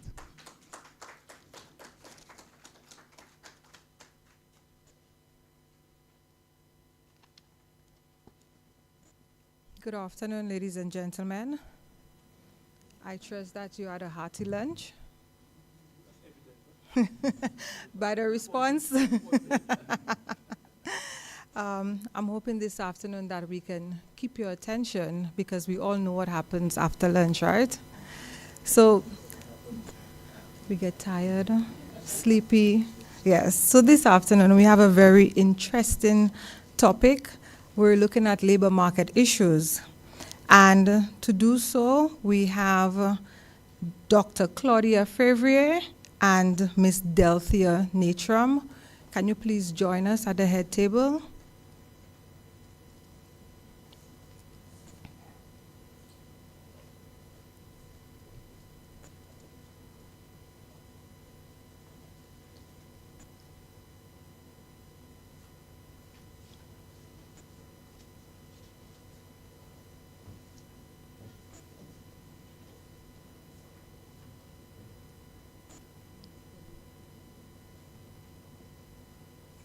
Thank you very much. Labor market issues refer to challenges and trends affecting employment, wages, and labor force dynamics. Addressing skills and related gaps in the labor market is a multifaceted challenge that requires a comprehensive approach involving education, training, policy intervention, and collaboration amongst various stakeholders. A significant factor contributing to skills gap is the mismatch between the skills acquired through education and those demanded by employers. Making education and training programs more attractive and purpose-driven is essential for cultivating a competent workforce. This afternoon, we will look at how we address skills and related gaps. And to do so, we have Dr. Claudia Fevrier from the Workforce Development Center and Ms. Delthea Natram from the Ministry of Education.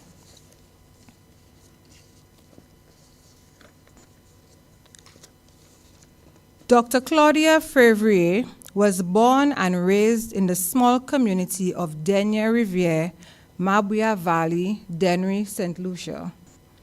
She is a teacher by profession.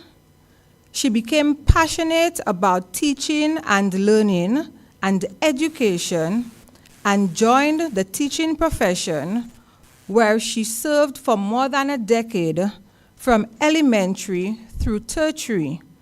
She lectured in the field of language and literacy education at the University of Alberta, Edmonton, Alberta, Canada, for 4 years, and the Sir Arthur Lewis Community College for 17 years. She also taught communication studies part-time at the Monroe College in St. Lucia.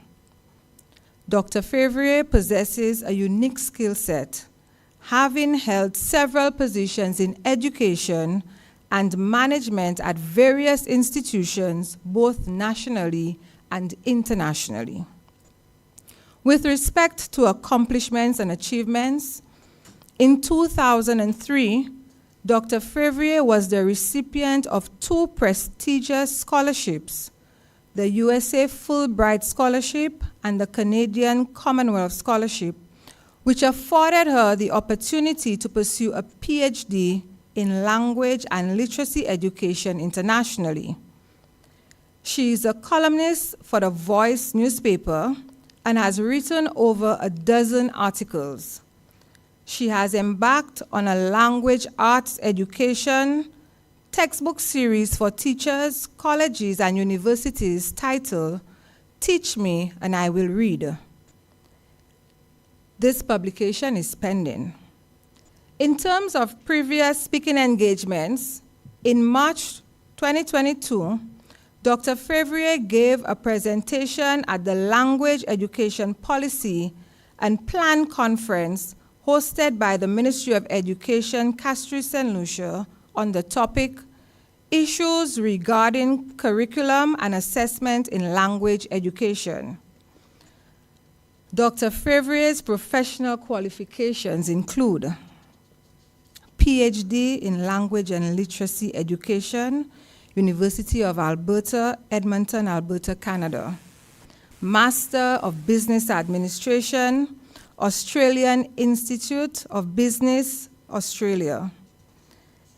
MPhil degree reading, University of the West Indies, St. Augustine Campus, Trinidad and Tobago.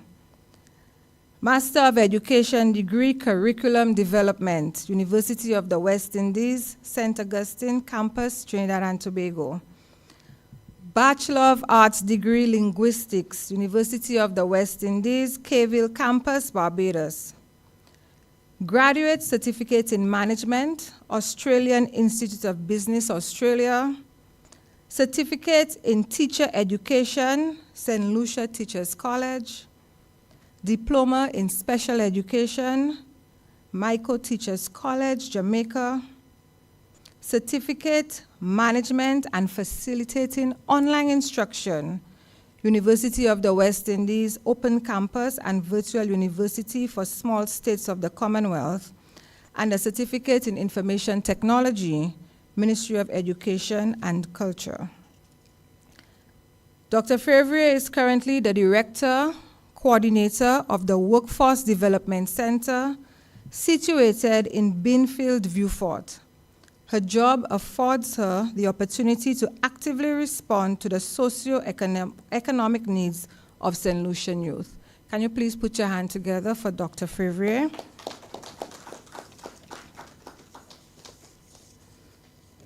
I now move over to our next panelist, Ms. Delthea Natrum. Ms. Delthea Natrum served as art educator for several years.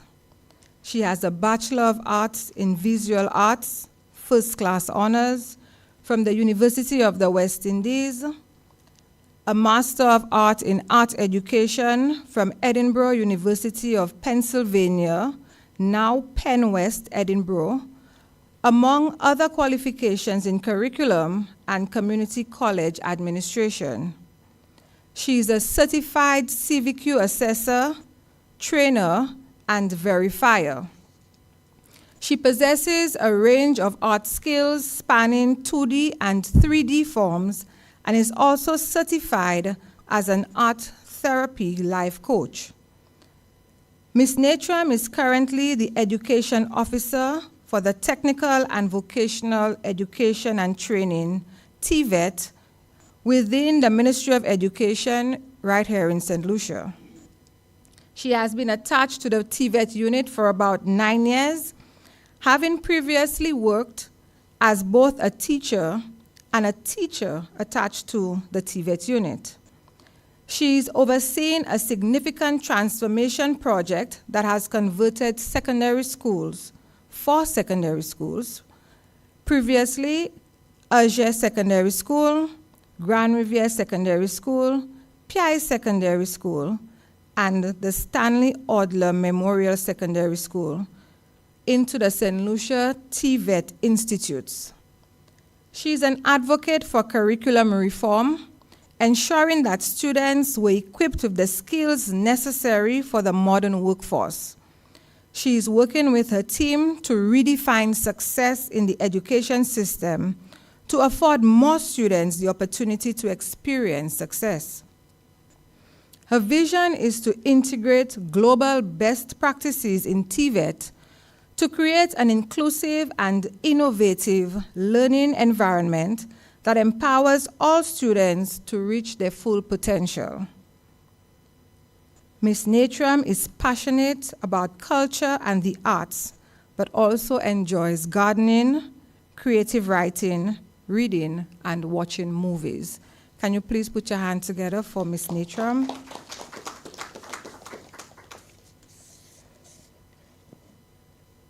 To start off the panel discussion, I invite Dr. Claudia Fevrier to speak on how we retool the labor force to build missing skills. Each panelist will be given a 15-minute allotted time, and to the back of the room, 5 minutes before your time, you will be signaled so you could wrap up your presentation. Thank you, Dr. Fevrier. Can you please put your hands together? Thank you, Madam Chair, for your kind introduction. Good afternoon, ladies and gentlemen.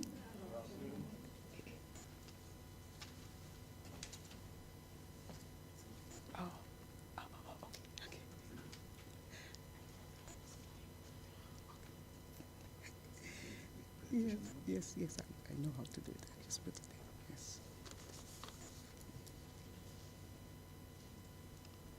Yes. Yes. Good afternoon again.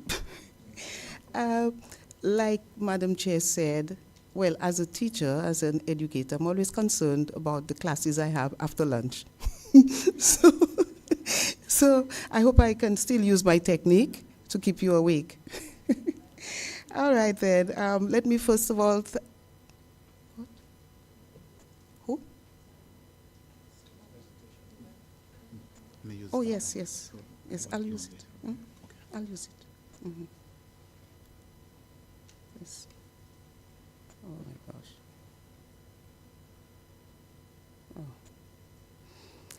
Let me first of all thank Mr. Janai Leons and his team for inviting me here to speak on the topic, how do we retool the labor force and build missing skills? Now, I'd like to begin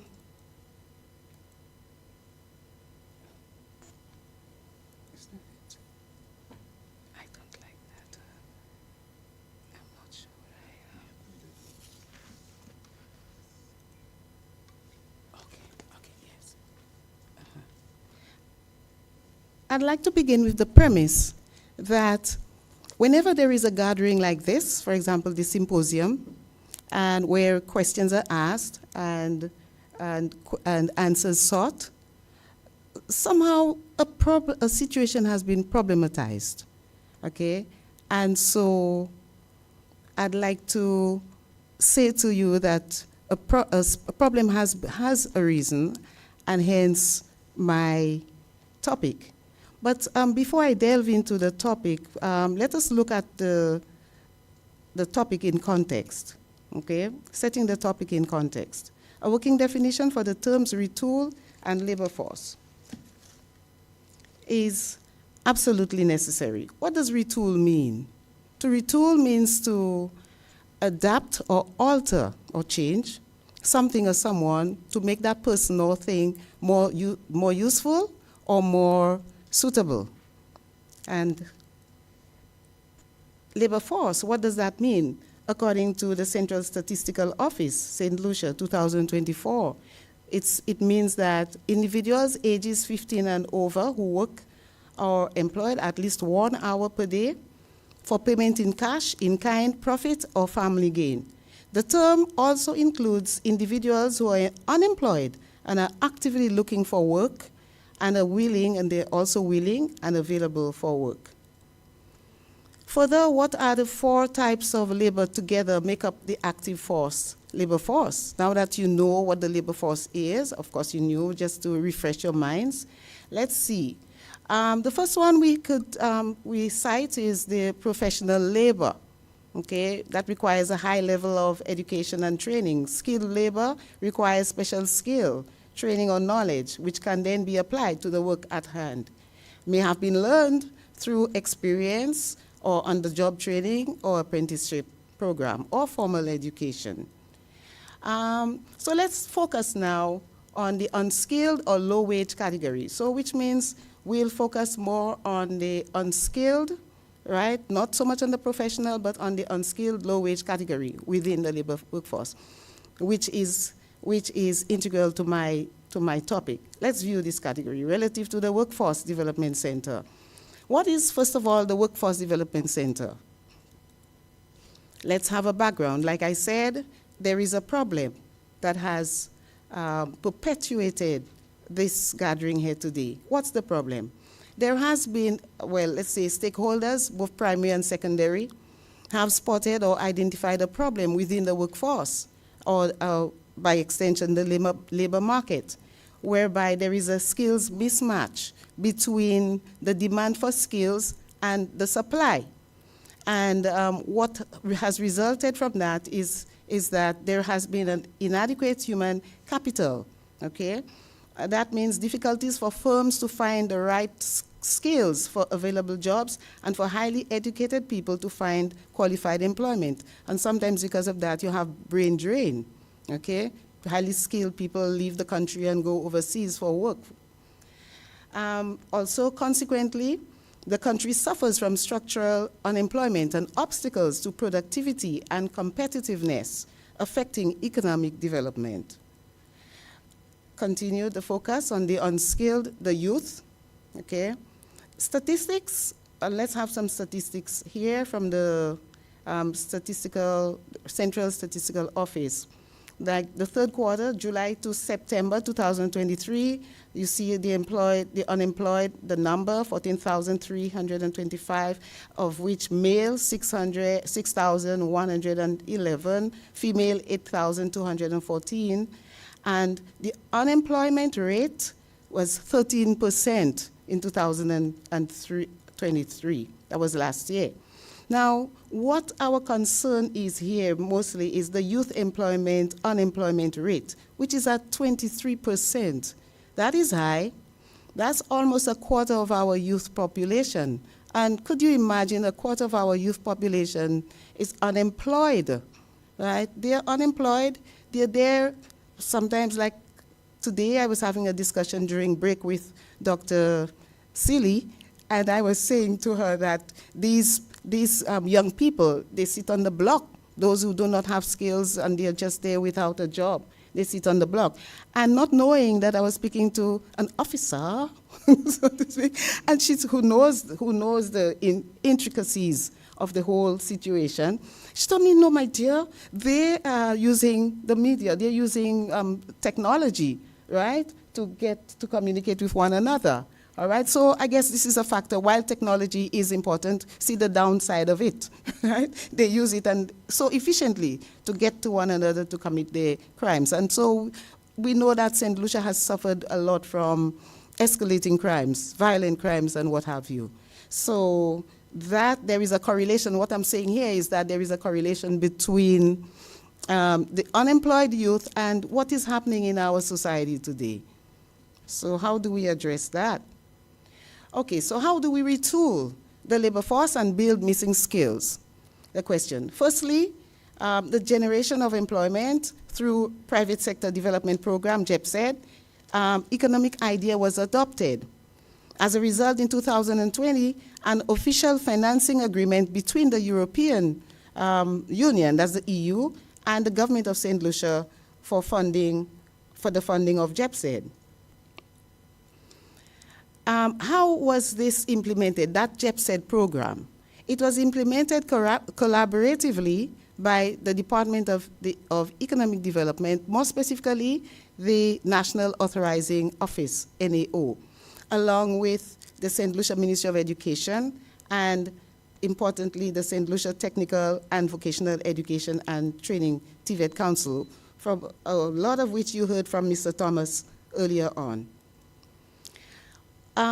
What's the overall objective for that agreement between the EU and the government? It's really to contribute to employment generation and private sector development in St. Lucia in line with St. Lucia National TVET policy and strategy. That which took place in 2019 and has a span of, over to 2025. And so here I have provided a snapshot, I should say, of the WDC premises, what it's like. That's the physical WDC. Right here, this is what the building looks like. This is our fence. We go through there and in there. All right. What's the structure of the WDC? Like I said, it's situated in Vieux-Fort, and it was established in 2023. That's the physical one. Personnel, you have the director coordinator, that's me.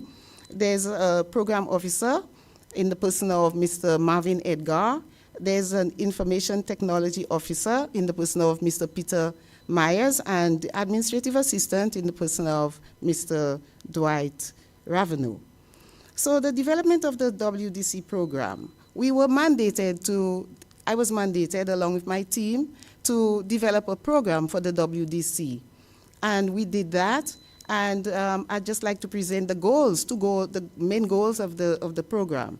One, to provide support to skills development, which actually is in keeping with the topic today.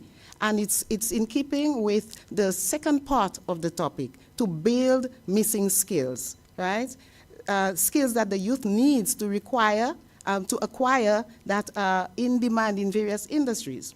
And then our second goal is to connect the workforce to industry, which is also connected intricately, I should say, with the first part of my presentation topic, to retool the labor force. That is, the youth then would be better equipped or empowered with knowledge and skills that would make them more employable or suitable for work.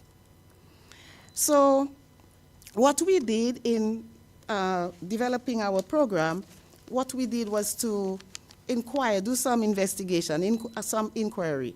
We went to different persons. We went to the employers from the various private firms and sectors like Flow and Massey Stores and so on, just to find out what skills were in demand from their perspective as employers, right?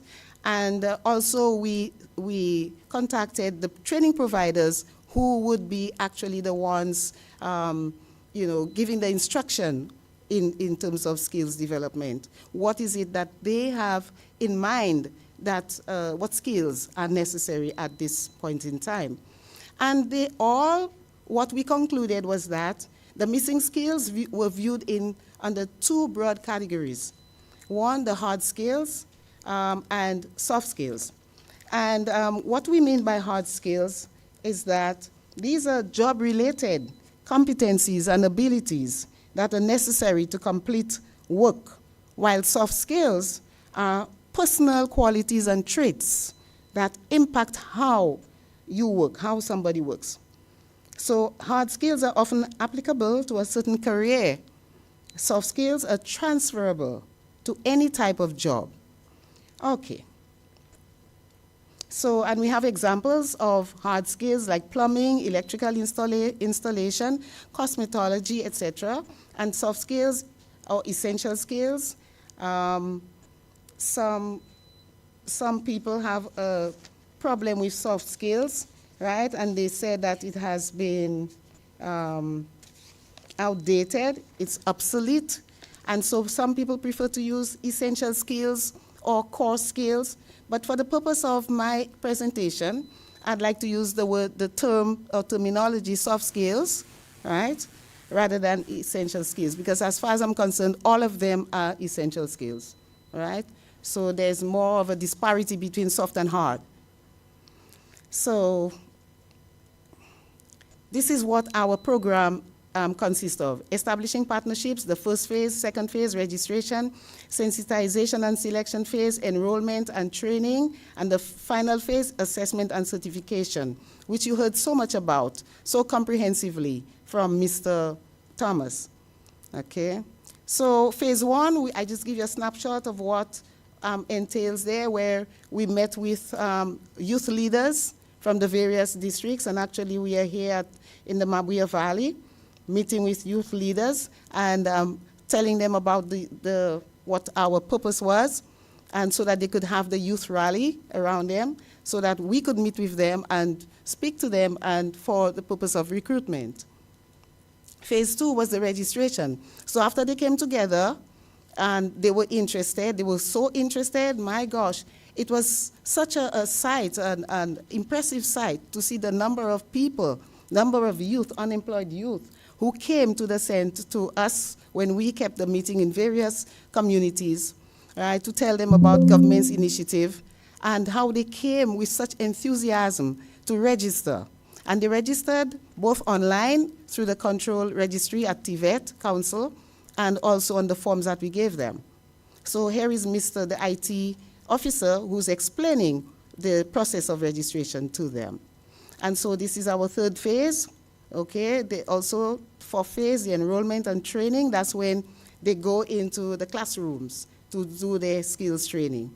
And we can see here hands-on work, where this is a cosmetology course that's taking place, where you have the students or the trainees doing some weaving of the hair. And this is me, and that's Mr. Marvin Edgar. We are there observing what they're doing. Okay, and it's quite interesting how somebody, one of them said, oh, that's my passion. I really, really want to do that. Okay, so, and the fifth phase is assessment and certification through TVET Council. Now, from the numbers that we have, you find that there were students or trainees who have already completed their program, and those who are still in the process of completing. And so we have NSDC as a training provider. We fed them with 40 learners or trainees, and 20 of them from the bartending course have already completed their training. And they are now on job attachment for 1 month at 7 hotels in different locations on the island. That's Castries and Soufriere. That's interesting, isn't it? And then the other 20 who are cookery trainees, they are still on the job, about to complete next month, November. And we'll follow the same process. They will go on job training, on job attachment, or on the job training, if you will. And so we have other training providers like the School of Art and Design, where 23 trainees were sent to them, 23 candidates were sent to them, and they are now undergoing or studying photography and computer graphic courses. And it's an ongoing course because this is a 1-year course. Superior Institute of Beauty, or Beautacia as she says, there are 26 trainees and nearing completion in cosmetology course. School of Beauty Therapy, there are 52 trainees and they have completed their course. And they are now awaiting assessment and certification from TVET Council. And their course was massage therapy and nail technology. Oops, oh my God. Right. National Enrichment and Learning Unit, that's the NELU, there are 150 trainees. And NELU has a wider range of courses, ranging from plumbing to electrical installation, carpentry, and what have you. So here I have learners in training, and I'd like to highlight this learner here, showing some soft skills potential here, where she's really showing how she's enjoying her work. And employers do look for that soft skill trait, right, where you are enjoying what you're doing. And she's excited about her piece of art.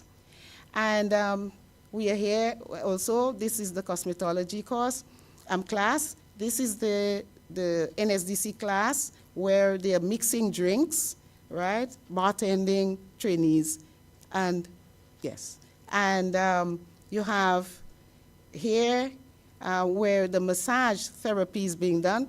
Now this course entails a little more seriousness, I should say, and more focus in the sense that you're dealing with the body and the anatomy of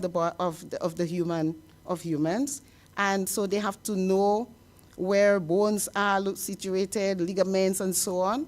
And so you find that they have to know some physiology with respect to what they are learning. And as you can see here, okay. So recommendations, I have purported 2 recommendations. Funding should be provided to all training providers, right, to enable them to develop a job training attachment program for their trainees, much like the training provider, the NSDC in the bartending class, right, and to give employers the opportunity to come and observe students in a very simulating environment, okay? And also to encourage them, to give them some space in their organization to work and to gain job experience, work ethics, and to secure their future career. Because when I was at Sir Arthur, I remember many students from DTEMS, from the technical division, were sent on job training, and then they were retained in different job environments. Those who were sent to the bank, they stayed there at the completion of the hands-on training. And those, I know of a special one from Wasco. He's still there up to this day. So job attachment is very, very vital. It's indispensable, I should say. And so that should be provided to all, not just to one training provider, so that all students could benefit from it. Also, my second recommendation, look at this. The concept generation of employment and private sector development in St. Lucia suggests continuity and sustainability of the Workforce Development Center. Therefore, stakeholders should do all in their power to support this socio-economic venture for the greater good of the youth and society. And so I have the conclusion here. The question is, how do we retool the labor force and build missing skills? It's that subsumed in the function and operation of the WDC.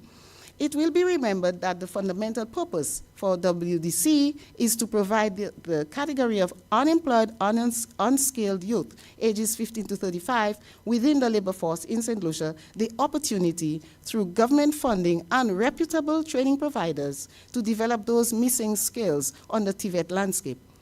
Those missing skills, importantly, those missing skills or marketing skills or employability skills, which we call the hard and the soft or essential skills, are those that are in great demand by private and also public firms or sectors in St. Lucia, and also in the Caribbean, from what I heard from our discussion this morning, which the youth did not or adequately possess. And so, in short, the WDC has retooled the labor force and built missing skills by equipping the youth with TVET or marketing skills or employability skills through specialized training and certification to meet the demands of private and public sectors in the 21st century, not only nationally, but also regionally and internationally, and ultimately to earn a livelihood. I thank you for your attention and participation, ladies and gentlemen. Thank you.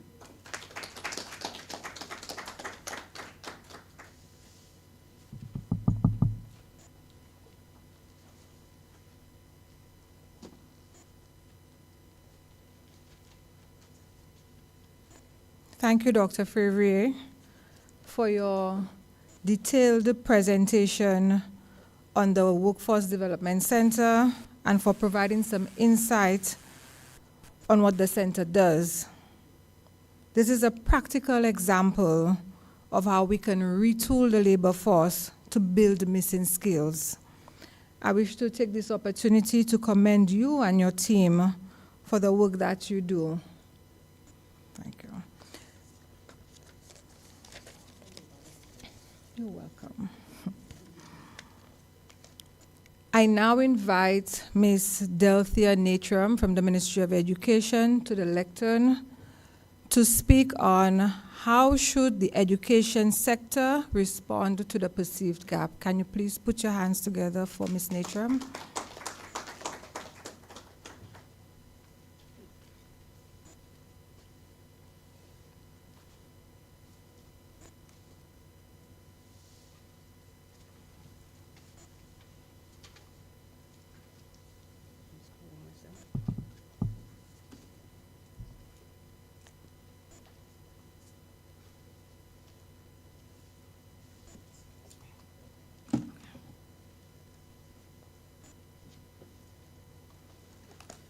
Just tap from there, right? Are you?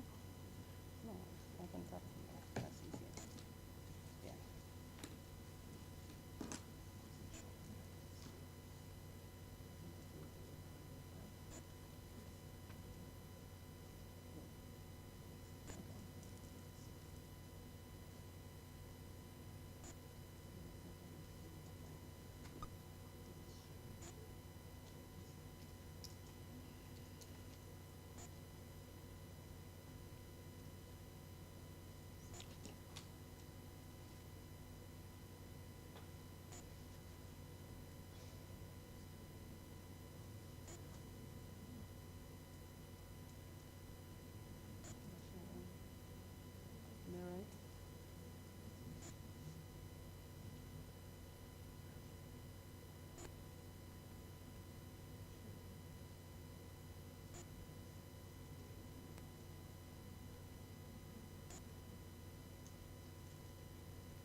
I can talk. Okay, there we go. Can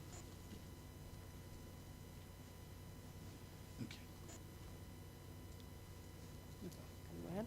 No.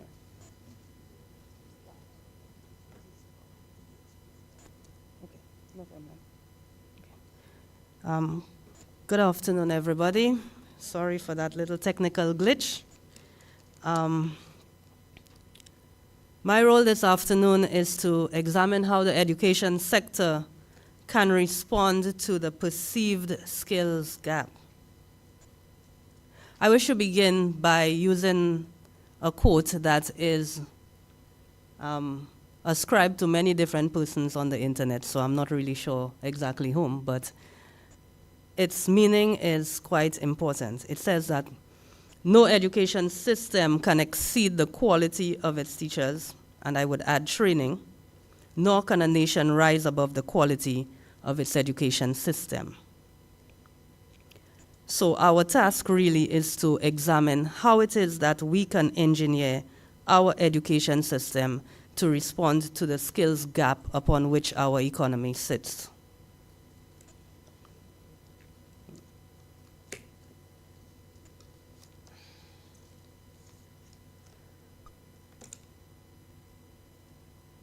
My unit, the TVET unit, housed in the Ministry of Education, and also with its other sister agencies within the ministry, the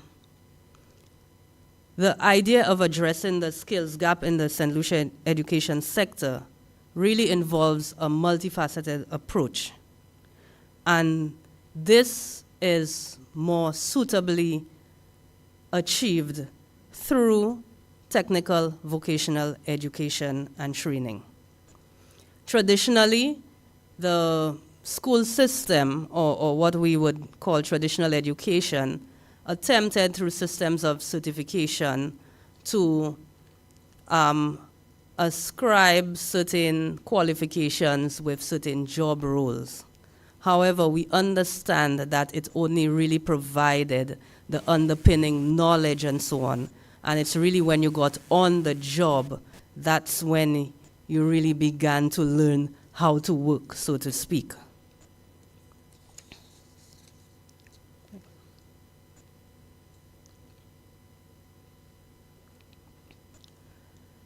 So we are going to look at TVET as driving this change in the education system in order to address the skills gap.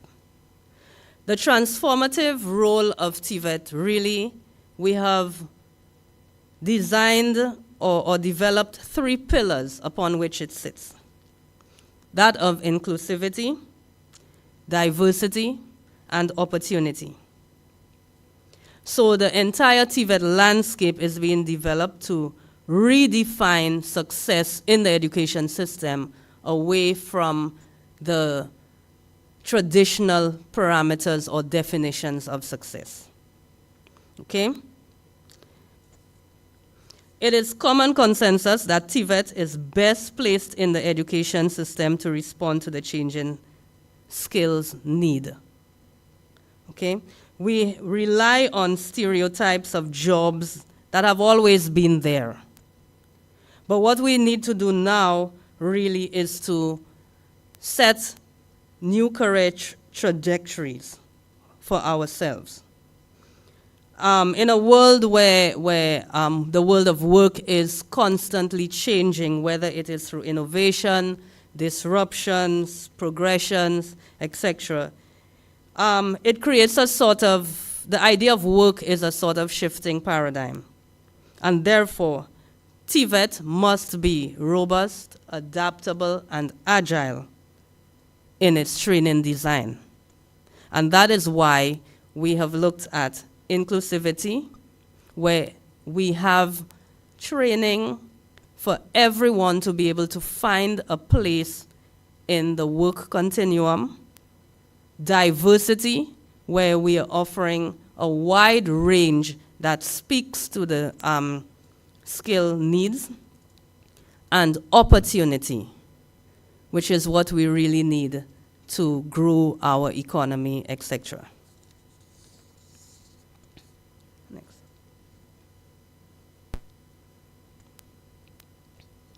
we simplified that into the learning environment, the day-to-day learning environment, by using the tagline, think, do, succeed.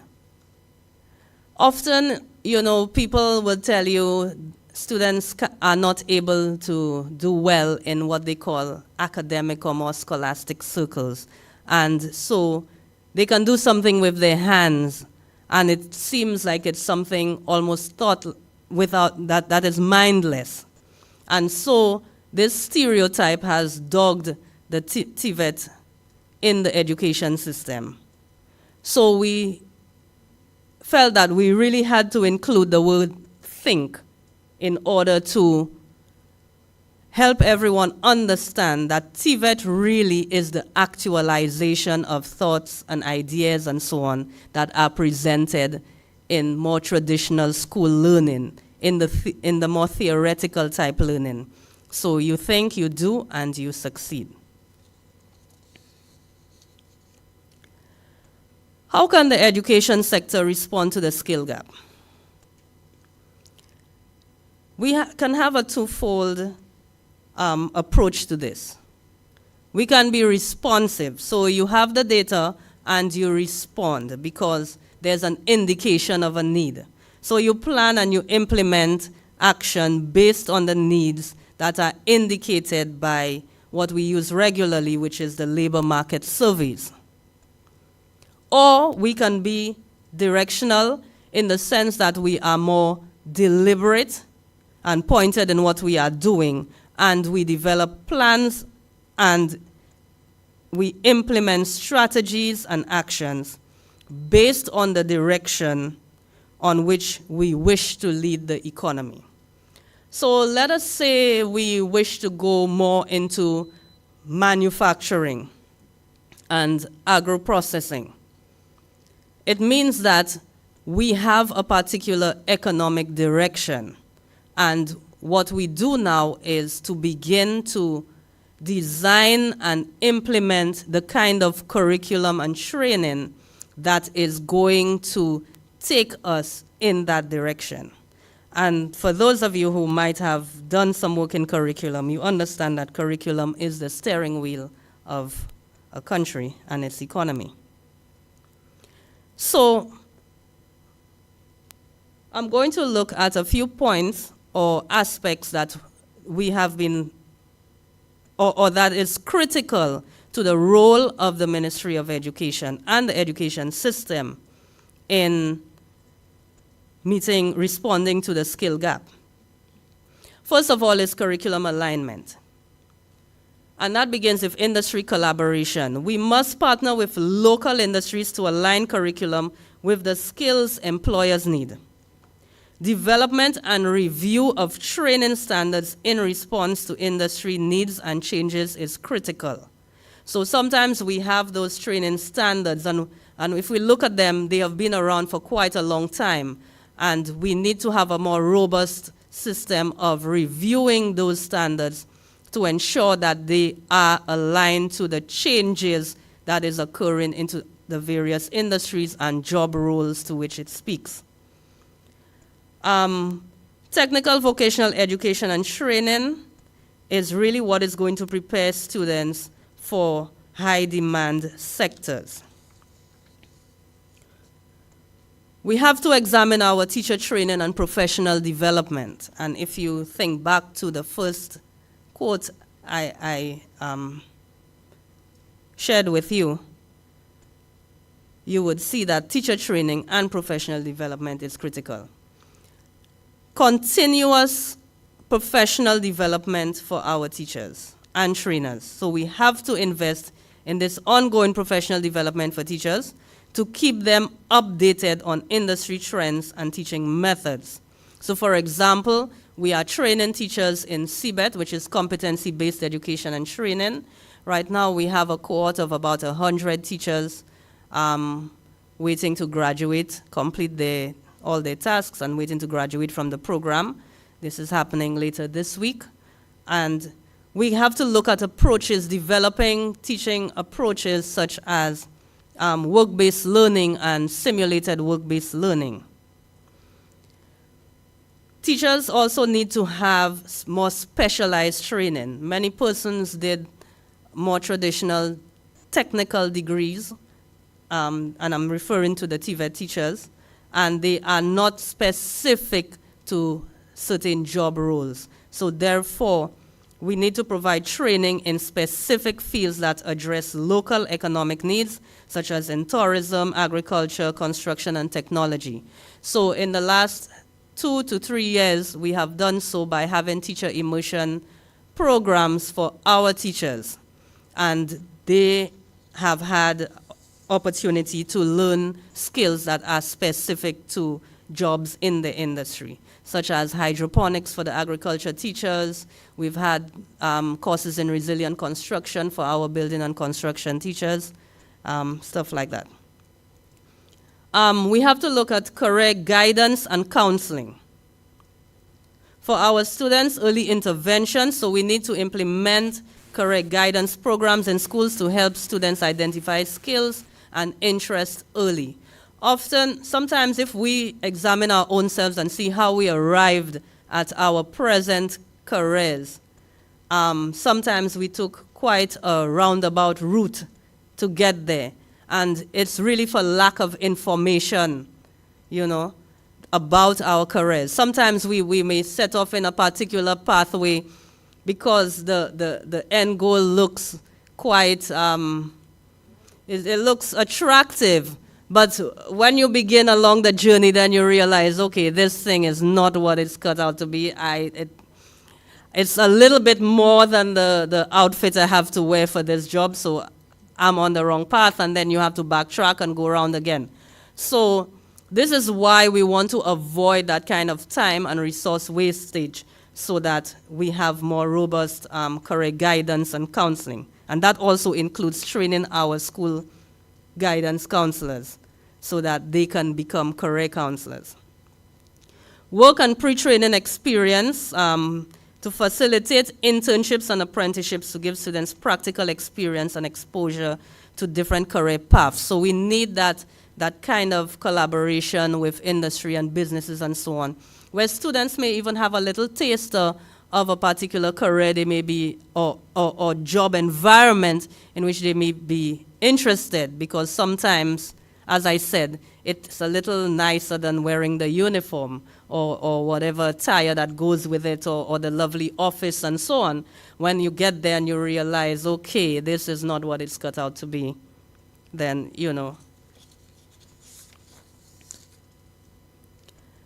We have to look at access to technology. We have to have digital literacy programs that are intentional in its application to the job task. Not just saying we're doing digital literacy and children, because they can play on a phone or fidget with some app, it means that they are competent or they have the digital competencies that we require for the world of work, but ensuring that we have programs in the schools, training programs, where the students are exposed to a type of curriculum that is relatable to a particular job role. And when we look at the idea of technology, access to technology and integrate digital literacy, often when we think of technology, our very first thought is computers. But in the world of work and TVET, we have to also look at the tools and equipment and so on that are used for the various occupations. So whether it's a new kind of plane that is being used or a new type of drill that is being used in construction and woodwork, you have to have access to that. Sometimes the schools itself, they cannot provide all of this, but again, the partnerships with industry is critical. Online learning platforms. We have to learn to utilize the online resources and platforms for skill development, especially, would say in remote areas, and I would add to that in disruptive situations. One of the lessons we learned from COVID was that we really need to work on this aspect of our technical vocational education and training. While everybody could easily do English and social studies and POB online, it was very difficult to teach cooking and how to build a lunch table and so on online. Okay? We have to look at engagement with local communities. And we may wonder why local communities, but the community is usually the end user of any skill or service that you apply. So if I'm a carpenter, who's going to be using the things that I'm making? So feedback from potential end users of that skill, not just the employer, is also critical. Okay? And we also have the fact that communities contribute a lot to the economy through the development of cottage industries. And it also strengthens social stability because you have more cottage industries being developed, you have families with more economic financial resilience, and therefore, by extension, communities are more settled, financially stable, and of course, you can work out the rest of the social benefits from that.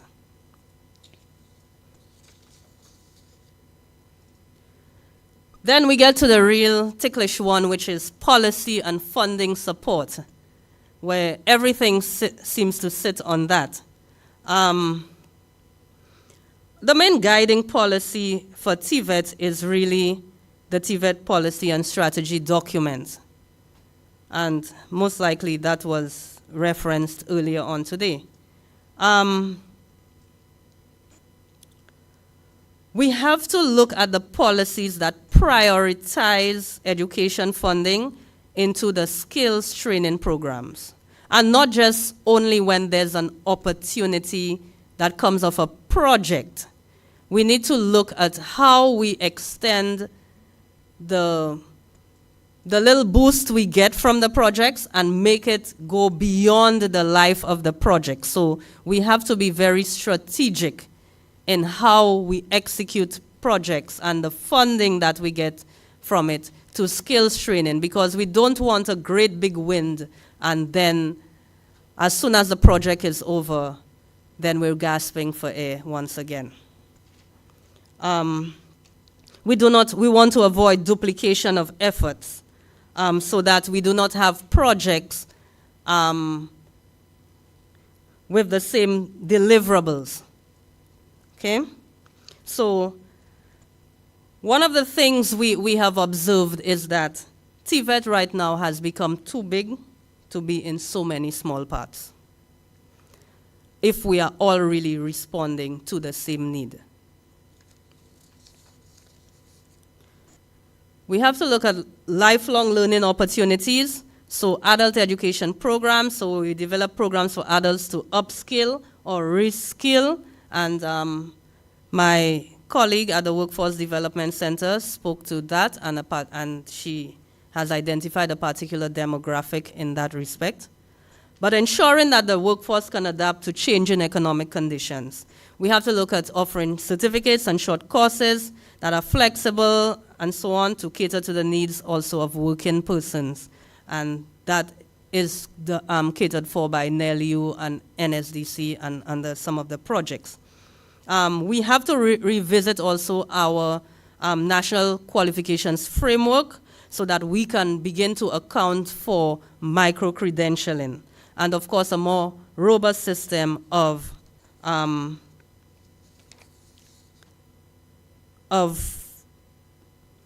like basic assessments for persons who are professionals and so on, the APLs.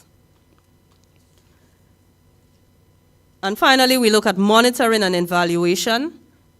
We have to make more data-driven decisions. And in fact, when I looked at the topic and it said perceived skills gap, we cannot work with just a perception.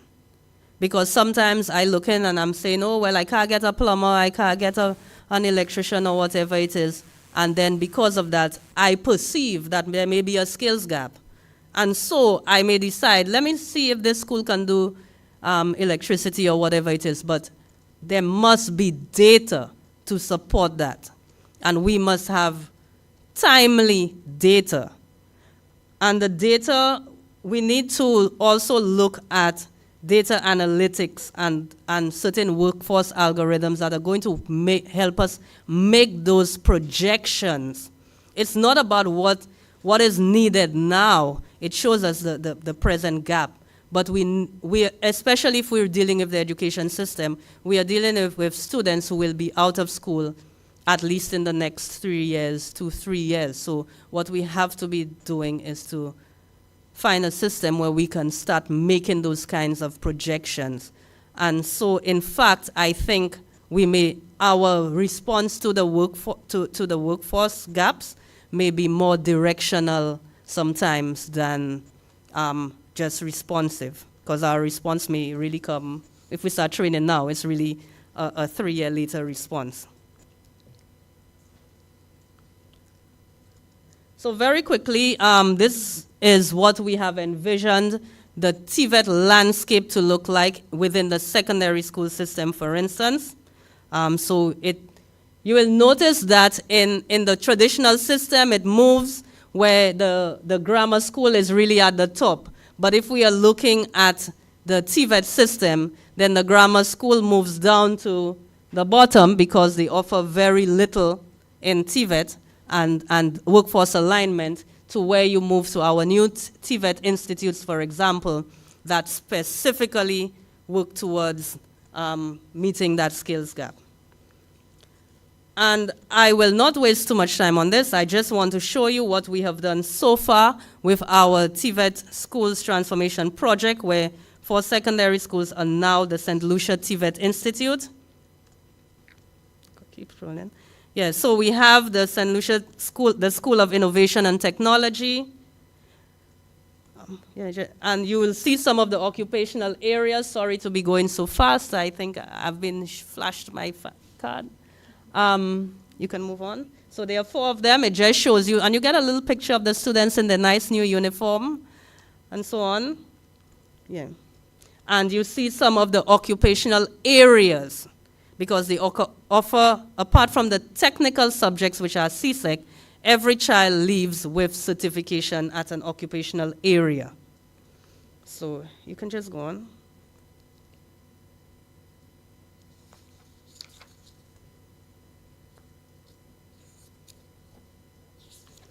So we have the School of Arts and Media, we have the School of Heritage and Construction, and we have the School of Innovation and Technology, and the School of Sustainable Agriculture and Culinary Arts.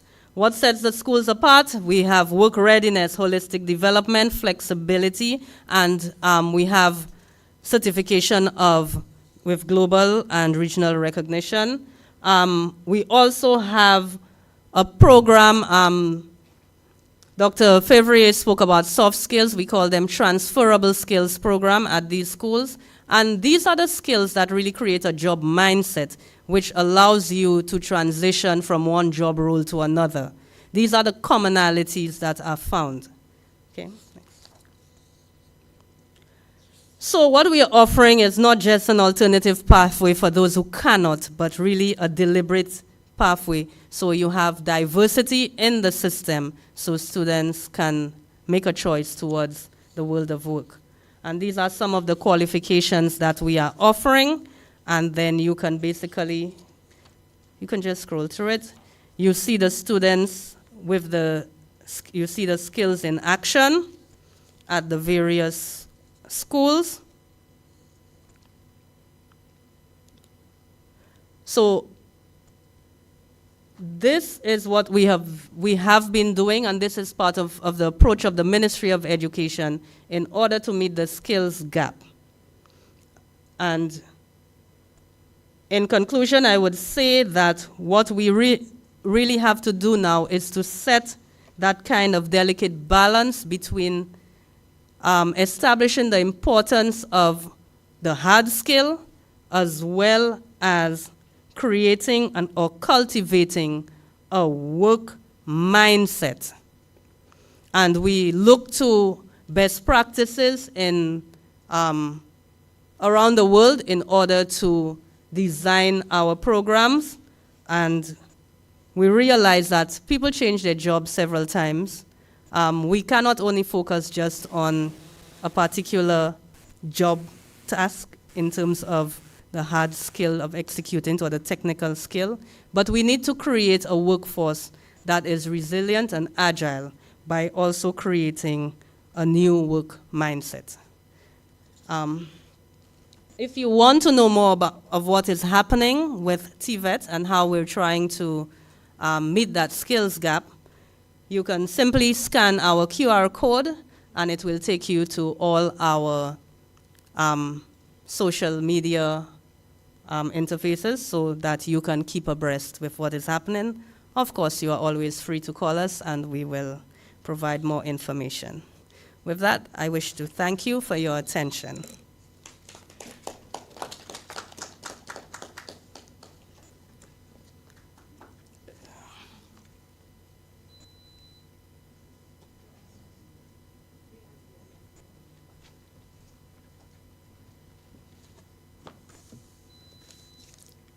Thank you, Ms. Natrum. I must say this was very enlightening to me. I wasn't aware that the TVET unit was doing such excellent work. There are a couple of things that you mentioned in terms of responding to the skills gap, and you mentioned we could either be responsive or directional. And so at this time, I want to extend to you that at the Department of Labor, we want to be very deliberate in our actions, and I'm hoping that we can work together because there's an employment unit within the Department of Labor, and the focus is on overseas employment. But we need to start looking at local employment, and in Dr. Fevre's presentation, she indicated that unemployment was at 13%, but youth unemployment was at 23%. So we need to see how we can work and be very deliberate in our actions to bring the unemployment rate to single digits. So we will definitely be reaching out to you. Pardon? Oh, sure.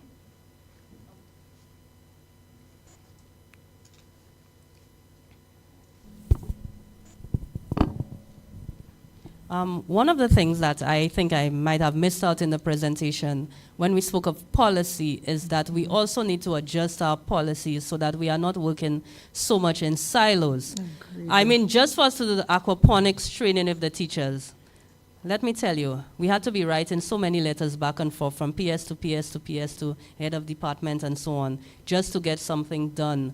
So I think we need to establish, at least for educational and training purposes, that kind of collaboration exists. We didn't even know Ministry of Agriculture has a whole training school for beekeeping, and there we were trying to figure out how we're going to offer students beekeeping.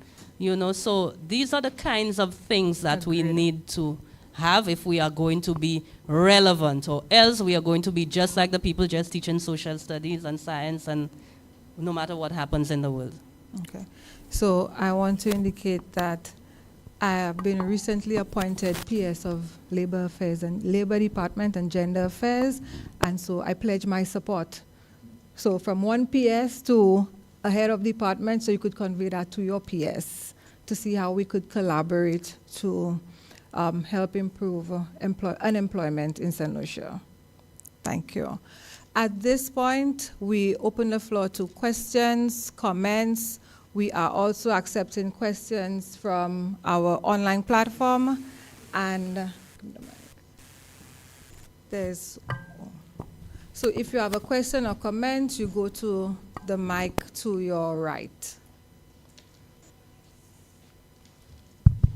Afternoon, everybody, panelists, members of the audience. Afternoon. Nikolai Lansigo is the name, Labor Department. You kind of touched on what I wanted to the question I wanted to ask. You did mention that you don't want to work in silos and you want to have a more inclusive network so that you pair persons with the right agencies and so on. I was born in the 90s. And, say again? No, 90s, the 1990s. And I have a daughter who's a teen. And and I'm a young guy, and my daughter who is 13 says to me, Daddy, you know, I don't want to work for anybody because it doesn't pay. Now, that is the mindset of the next generation. So I heard a lot of employment and what have you, but we need to look at the entrepreneurial side of things. And I'm happy the CEO of the youth economy is here, Mr. Vidal. So I'm hoping that in those partnerships that we're forming, we tackle agencies like the youth economy, where we can pair these young people coming out to the training with the financing that they would need so they could go into businesses for themselves and create employment, generating employment in their own circles, alleviating the whole unemployment situation. So that's just my comment. Thank you, Mr. Lansico. I wanted to add one comment to that, Chairperson. P.S. Go ahead. I see connectivity between all of the two presentations in this session and what was presented at the last session. And I wanted to ask, are all of the agencies connected? I note the work being done in transforming the 4 former secondary schools into the various centers of excellence. I note the work of the WDC. Is there a database that connects those agencies with the previous session where we had the St. Lucia TVEC Council speaking to their certification process as well? Because what I want to put on the table is that you have the demand for skills, but you also have the supply. The presentations thus far have sort of focused on the supply and certification of labor. But unless it's connected with those who demand through some sort of system, website, database, or what have you, that market is not going to clear. And you may well find that you've invested quite a bit of energies in training persons, giving them the mindset and what have you, but they may not be able to get jobs at a time or at a cost that's suitable to them. So we just wanted to follow up with you on the connectivity amongst your organizations.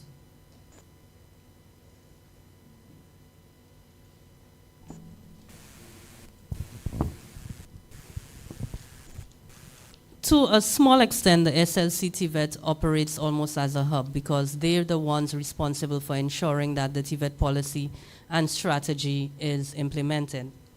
However, I think you may recall I said one of our weaknesses is that we need to really map out what it is that we are doing, and that TVET is too big to be in so many small parts.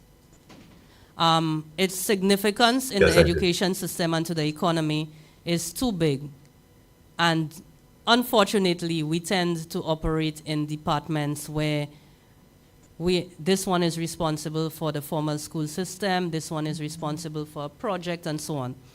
In fact, one of our hopes is that the work of the Workforce Development Center will expand significantly, well, under policy and funding, that it would develop significantly to be able to do that kind of coordination, because this is what is lacking. We need a like that central hub so that it connects all the parts and then it connects it to what exists economically and socially.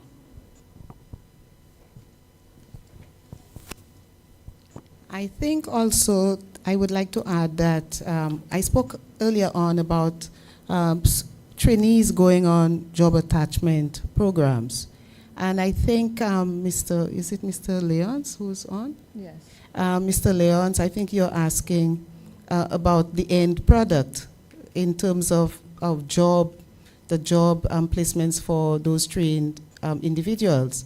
Well, the job, like I spoke to, was, like I said, the job attachment program allows students, the trainees, to get jobs at the end of the training programs. Like, for example, NSDC had a sip and serve event, And that was a really elaborate event where the trainees were put in a simulating environment, and they were, I think I showed the photo where they were mixing drinks, and then employers from the various firms, both private and public sectors, were there to observe those students putting what they learned, the theory, and into practice. And they were there sampling the mixed drinks. And what the purpose really was to encourage those prospective or potential employers to see the trainees at work and what they offer, what they have learned, the skill set that they have developed or acquired. And so it is the hope of the NSDC, the training provider, that in carrying out such an activity, that the employers would be motivated to accept at least a cohort of those trainees into their work environment so that they could be on-the-job training. And that's what we call apprenticeship, where students develop skills both on the job, in training classes, as well as on the job. And at the end, I think I remember uttering that, that if the employers are pleased with that trainee, what you find happening is that they would retain that trainee. Like I remember giving examples of students from Sir Arthur who went to the bank on job attachment, and they remained there, you know, and up to now they're working at the banks and the WASCO and these different organizations. So at the WDC, we do encourage partnership with employers out there, because the ultimate goal really is for people to get a job so that they can have monies in their pocket. The young people need money in their pocket, right? And so this is our aim, because employment is important. It allows one to be independent and be able to provide support for their families. So we cannot have a system where we just train and not be interested or ensure that the end result is achieved. And so the WDC is very mindful of that and would ensure that all trainees would be employed at the end. Thank you. Thank you, Janai. Thank you, Dr. Favre and Ms. Natram. We have 2 questions in the room and 1 online, so I'll allow the 2 persons to go first, and then we'll take the question online. Okay, good afternoon, everyone. This, my question is more for the Ms. Natram. I keep saying Dr. Natram, sorry. It's an observation I made a couple of years ago, and recently I noticed it still exists at the primary school level. Now I notice a lot of the emphasis is on secondary school level, going out into the world of work. But sometimes we have to look at the root cause of a lot of these problems. And what my daughter, who is at the tertiary level right now, trying to make up hours as part of a school program, is assisting at the primary school. And then when she brought it to my attention that there are so many kids at the school who are at grade 6 level, and they cannot even complete simple math problems, English, you know, and I mean, I feel it as a parent because I have kids who perform generally very well, and some of these kids who are disadvantaged, it's not through any fault of theirs. And I'm saying if we could probably look into having also programs where we consider the students at the secondary school level who have the capabilities to assist, if they could, a program could be created to assist teachers, more like a teacher assistance program, where they can also get into these areas, assist the teachers, because I keep hearing teachers saying about, okay, the curriculum and time. A lot of parents are asking about lessons. Lessons are not available for these students. So maybe these students at the secondary school level can probably get a program created where they too can become teacher assistants and tap into. So these children at the primary school level would not be left for so many years unattended until it's almost too late. And like Ms. Ferry said, you know, to end up finding themselves on the block, you know, just, you know, being not attended to.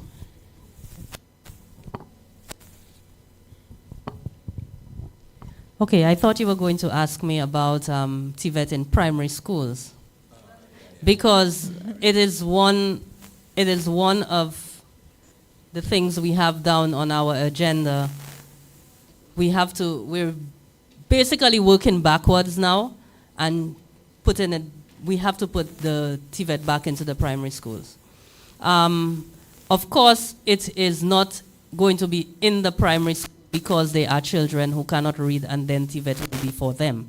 It will be for everybody in the primary school so they can become immersed in it and have an early introduction. I take the point with the curriculum, and of course there are children who really cannot keep up with the pacing in the curriculum. And I'm wondering, yes, teacher assistants would help. That's a valid point. But also, I think maybe we need to stop, or we need to revisit this thing of age and stage, developmental stage. Not all children develop at the same time, not or the same pace. Not all children learn in the same way, and the teacher who is teaching the class is teaching everybody basically in the same way. So we need to look at these strategies and how we can be more effective in our differentiation, and how we can probably break that mold of age where we are, okay, so by a certain age you must write the CPA, or you're not going.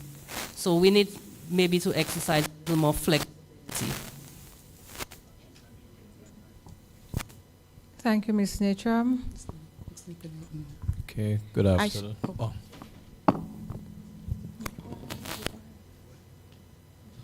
Okay. You know, I think for every session, apart from the one that I presented, oh no, I would be lying to myself. I've been asking questions, even the one I presented. But I had to ask that question, or maybe make that level of intervention, because certainly when you look at the economic development trajectory for St. Lucia, for OECS CARICOM countries, there can be some concerns, right? Because we're going a lot slower than we did in the 80s, because the environment that we exist currently has changed. I think TVET has the possibility of being the center of the transformative agenda within the economy and within the society. The question is, and I was looking for either of you to present it. I think it's what's been done is good. Sustainability. And every time you talk about sustainability, is Ministry of Finance, right? We talk about the funding and the finance for it. And so this is my question. The hope is, or maybe not a question, but a statement, that we've explored how to sustain this, to finance it well, because an idea is good.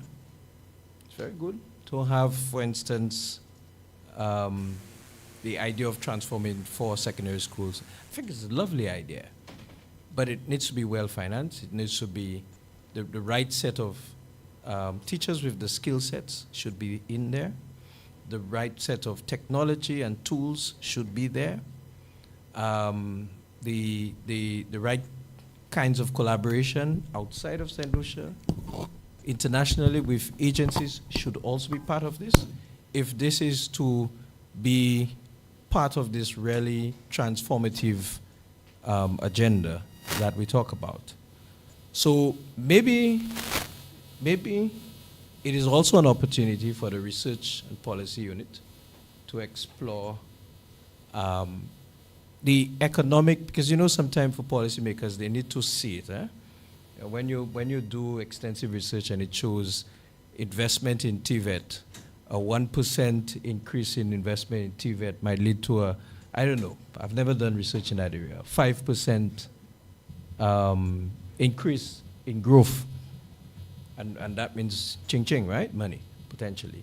Then policymakers wake up to the idea. So there are two tasks there for the research policy unit to explore this as a research area. I know before, some time before, you had research being done on early childhood, and many researchers would have highlighted, even I did some research some years ago, that expenditure on early childhood was actually more effective in promoting development than expenditure even on secondary school education. So it's something for research policy unit and also for the champions of TVET, like our two lovely ladies at the front, to push the agenda for greater financing. Thanks. Thank you very much. And the question from our chat, OECS protocol member states have a shared vision to develop common sectors. To mention a few, construction services, yachting, spa, and wellness. Just wondering whether there is any ongoing initiative to build the skills gap collectively. Is there any partnership arrangements across the OECS to determine the number of trained persons across these TVET skilled areas?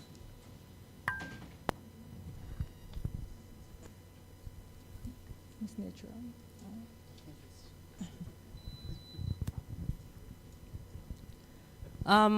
Unfortunately, we do not have that. Although we can partner in theory, in reality, we have not really established some of these partnerships. And I think the OECS, through their skills program and developing their own TVET strategies and so on, that that kind of data and that kind of protocol for establishing these relationships will become more evident in the future. As Dr. Henry said, I think to some extent, I mean, we may be a little bit behind in all of this TVET thing, but it's building momentum. And I also wish to respond to what you were saying about the strategy and to the sustainability. And that's when I spoke to policy, that we have to be very careful with the projects, that we do not become so inflated with them at the moment, and then afterwards, then, we go through this dry spell that we cannot recover from. So sustainability in all our projects, it must be written into it so that we know the equipment, how we're going to maintain it. Even the school facilities itself, how does a school have programs developing job skills that helps to maintain the school plant itself.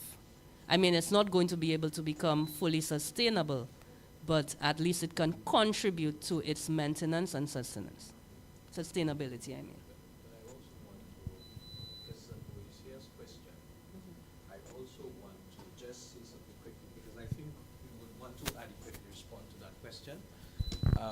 Afternoon again to the person who placed this online. So we would certainly want to respond to that question more adequately, which means that we will coordinate with our education unit and give a response. But what is also important is that because of the manner in which the governance of the OECS and the fact that our ministers of education meet as a council very regularly, these are some of the issues that are being discussed in terms of how we can handle those issues, add value at the regional level to all of our member states to ensure that issues like these are dealt with. And fundamentally, the most important thing, I think, is that we are driving the idea of harmonization as far as possible on areas of education, and certainly TVET would be one of those. Right. Okay. Thank you very much. This takes us to the end of our session. I think we went over our time. My apologies. I just want to thank our presenters, Dr. Claudia Fevrier and Ms. Delphia Natram, for taking time to share with us this afternoon. And we now move into a coffee break with, no. We're going straight into the next session? Yeah? Oh, okay, so I'm being told there's no coffee break because I think I took the coffee time. I'm sorry. So we're going straight into the second session for the afternoon. Thank you very much.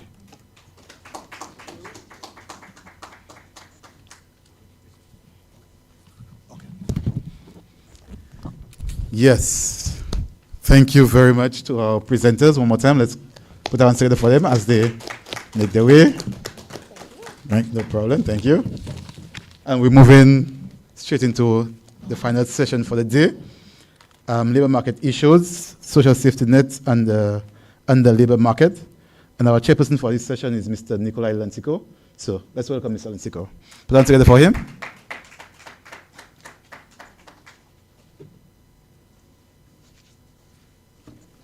Afternoon.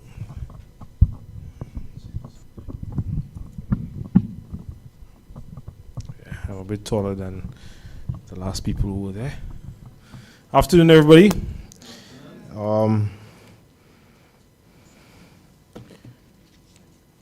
This is the final session for today, and I was hoping that the room would be packed. we have lost some people, but we will make do with those who are here and those who we have online. So afternoon again, my name is Nikolai Lansiko. I work at the Department of Labor, and the topic for this afternoon, social safety nets and the labor market. We have two presenters, Ms. Roberta Henry, and we have someone from the St. Lucia Minimum Wage Committee, Mr. Paul Hille. All right, Mr. Paul Hille. So I don't have a bio for Mr. Paul Hille right now, but off my head, Mr. Paul Hille is the PS for Economic Development. He's an entrepreneur. He's also director of the Youth Economy. He serves on the Minimum and Equal Wages Commission. Mr. Paul Hille has a wealth of experience, having served in the public service for quite some time. He's a well-rounded individual, and we are looking forward to hear from him this afternoon. Put your hands together for Mr. Paul Hille. Can you join us at the head table?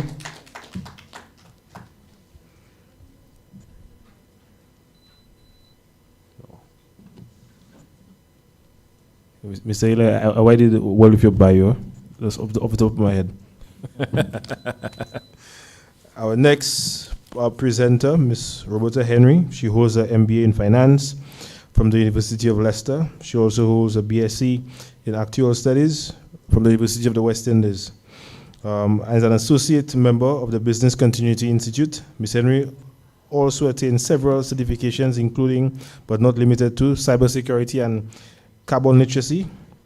She has worked with the National Insurance Service for the last 17 years. During her tenure, she would have fulfilled the role of statistician for about 10 years before being promoted to a managerial role of research, investment, and statistics manager and chief risk officer. Currently, she's a chief risk officer with responsibility for business continuity. Previously, she was a graduate mathematics teacher at the St. Vincent Girls High School for about 2.5 years. Let's put our hands together for Ms. Henry. I guess she's joining us in virtual reality. She is there. Afternoon, Ms. Henry. Ms. Henry, Good can afternoon. you? All right. Good afternoon. Afternoon. She's here with us. We're keeping it tight. We are here today to discuss social safety nets and the labor market. Social safety nets are crucial for supporting the labor market by providing essential financial and employment assistance to individuals and their families, especially during economic downturns.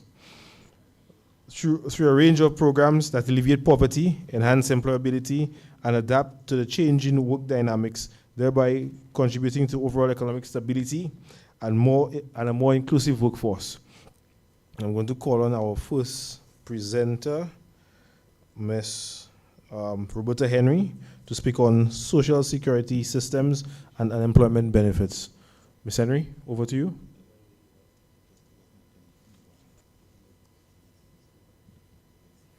Good afternoon. I am not able to share my screen, so I'm not sure if it can be shared from that end.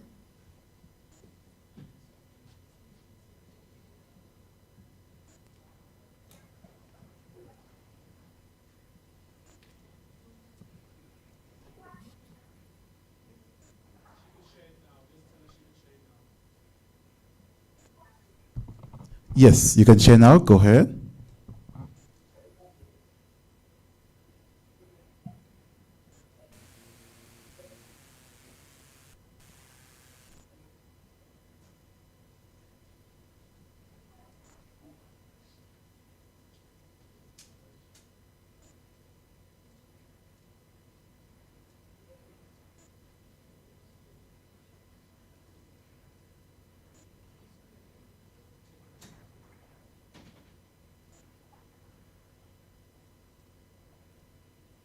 Can you see my screen? Yes, we can online. All right. All right, good afternoon, everyone. I'm Roberta Henry. I'm representing Mr. Stuart Haynes, who's the director of the National Insurance St. Vincent and the Grenadines. So this afternoon, we're just going to share with you essentially a summary of the temporary benefits that the government of St. Vincent and the Grenadines would have offered during COVID-19 and also the NAS St. Vincent. These benefits would have been shared, done simultaneously. But before we go into that, I just wanted to speak a bit to the social protection in St. Vincent and the Grenadines. The key pillars of social protection through government who provides social assistance and NIS that provides social insurance. NIS serves as the principal social safety net for workers, covering over 50% of the St. Vincent's population. We provide a suite of benefits, contributory benefits, including pensions, death benefits, maternity, sickness, and employment injury. Currently, the only employment risk that the NAS does not cover is unemployment risk. However, during COVID-19, we thought it important to issue a temporary unemployment benefit. We also did this with the government of St. Vincent and the Grenadines. Now, under the government program, they would have established an MOU with NIS to administer a displacement supplementary income support program. This was a temporary monthly cash transfer, which was paid fortnightly to assist workers in the hospitality sector that were laid off, terminated, or asked to work reduced hours as a result of COVID-19. The benefit lasted about 15 months, spanning from April 2020 to the end of June 2021. While we were facilitating this program, they also added another interim assistance benefit, and this was extended to seafarers and oil rig workers from August 2020.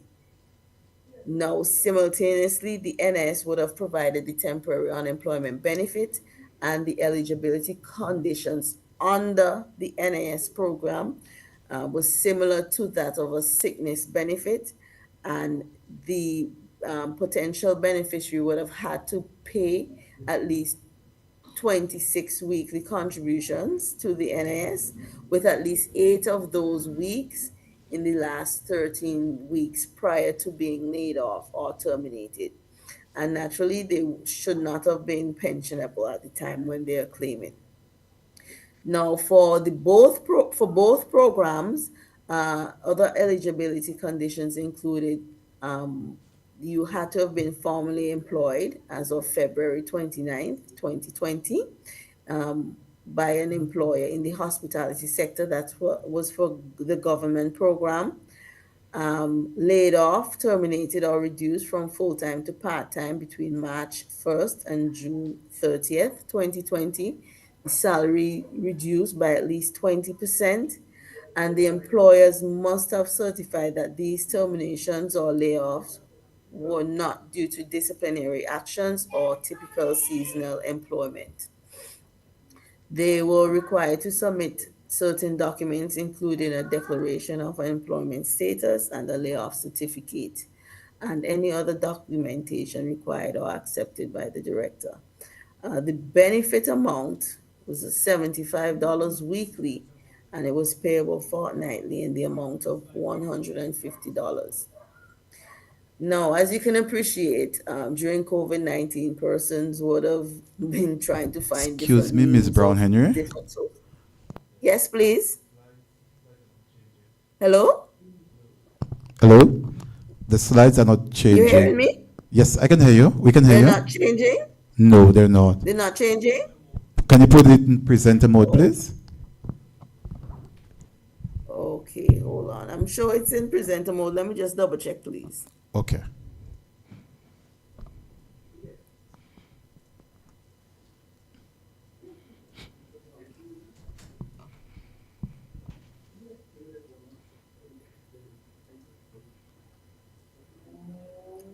Can you see it now? Yes, we can see. Termination of benefit? Yes, that's the one. Thank you. Oh, okay. Can you try changing it to see if it will work? Okay. Did it work? I changed it. No, we can still see termination of benefits. I see. Um,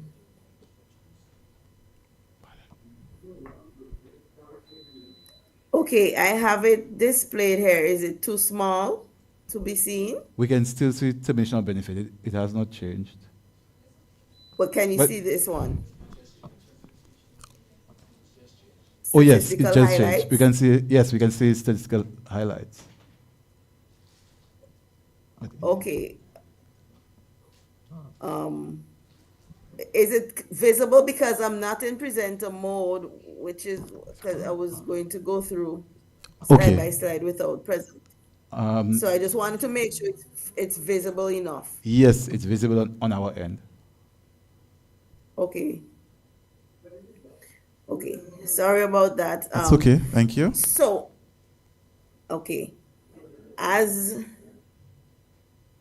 I was mentioning, in terms of double bit dipping, there would have been persons who may probably trying to get different sources of income. So we wanted to eliminate that as far as possible. So we would have collaborated with the Department of Labor and other relevant agencies to ensure that there's, one person isn't benefiting from more than one sources.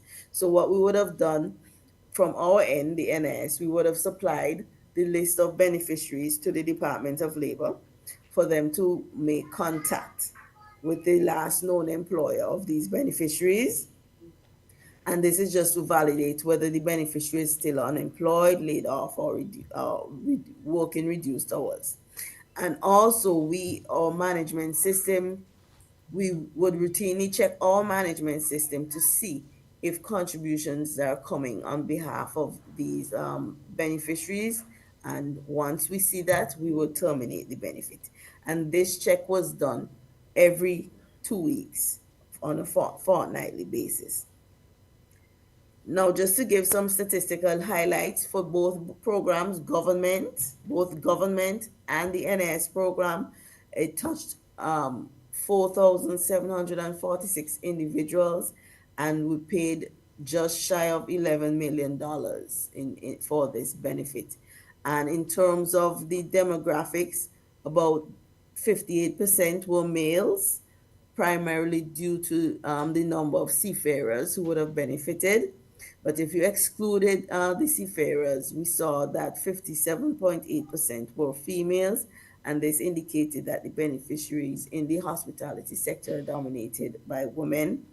The average age of beneficiaries was 39 years, the youngest being 16 years of age, and the oldest 76 years of age. And the average monthly wages of these beneficiaries was approximately $1,400. As it relates to next steps for NIS St. Vincent, the government of St. Vincent and the Grenadines would have endorsed that we introduce the unemployment benefit on a more permanent basis. But before we can do that, we have to conduct a feasibility study on its implementation, and we would seek assistance from the International Labour Organization to help with the policy support. And once that's done, we would conduct the relevant consultations with the appropriate stakeholders. We also we are aware that other regional social security systems would have administered this unemployment benefit, so we would look to functionally cooperate with these systems, including Barbados, Bahamas, Turks and Caicos, and Grenada, in terms of hearing how it was done in their jurisdiction, so that we can perhaps learn from them. We would have also worked with an external actuary to get broad ideas on the design and the financing of this program. And once we do all these, we would determine whether or not it is feasible to implement the benefit.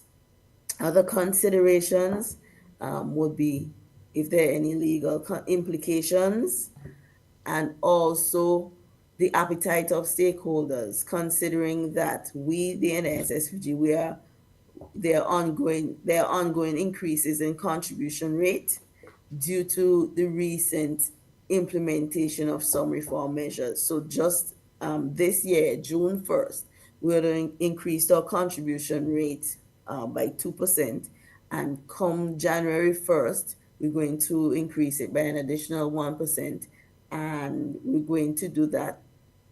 And 2026 and 2027, we're continuing to increase the rate by 1%.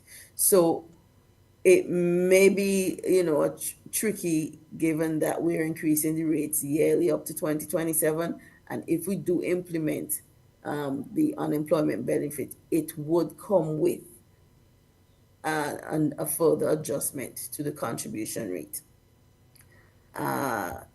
That's the end of my presentation. Thank you.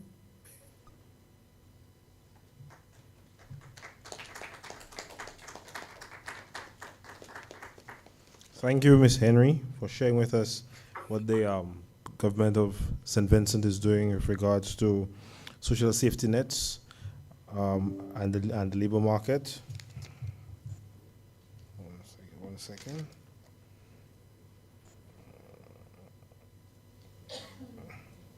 Thank you for that, Miss Henry. Thank you for that. Round of applause for Miss Henry. Miss Henry, I hope you can hear. Yes, I can hear. Yes. All right.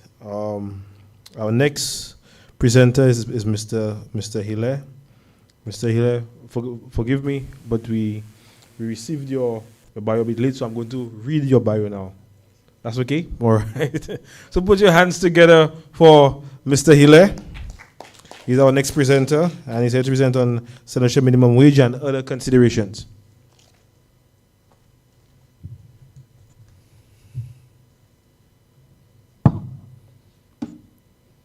Okay. Thank you very much, Mr. Chairperson. I mean, if you had to take time to read the bio, it would be here until next day, plus my presentation, so we can always cut it short. The thing is to present on the afternoon, the last person after 4 o'clock, it calls for very good skill from the presenter to make sure that everyone is or remain focused. So I will endeavor to try to do that and to do it as quickly but yet still as informative as possible. And what I'm going to be presenting today is basically the work. Yeah? Okay. Basically the work that we did from the Minimum Wages Commission and how did we arrive at the minimum wage that was implemented at 1st of October. We a commission of, I think it's what, 7 persons.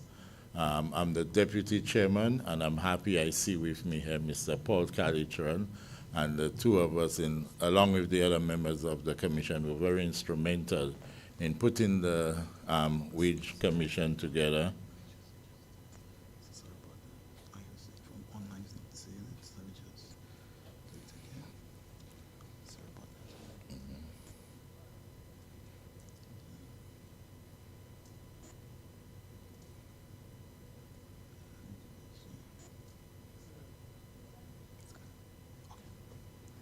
Okay, so you're not in presentation, okay. Not this one.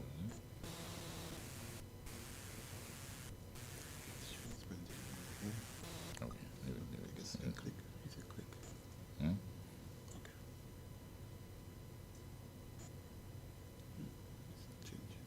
It's not changing? It's not changing. It's not in presentation.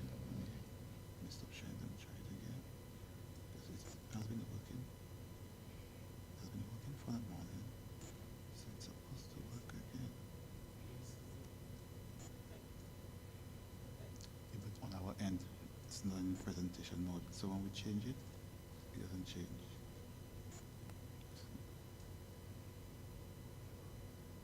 No, presentation mode is supposed to work here. No. Let me try this again. This is supposed to, sorry, here, application. This. Allow presentation mode. Participants can now see application. It's not going in presentation mode, so it's not changing. Is that not changing? No. It's Changing changing has been not from changing. behind here. Oh, I see.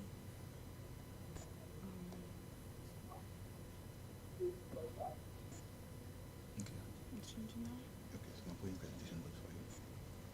It is. Okay. It's changing now. Can you It's put fine. presentation mode for you like this?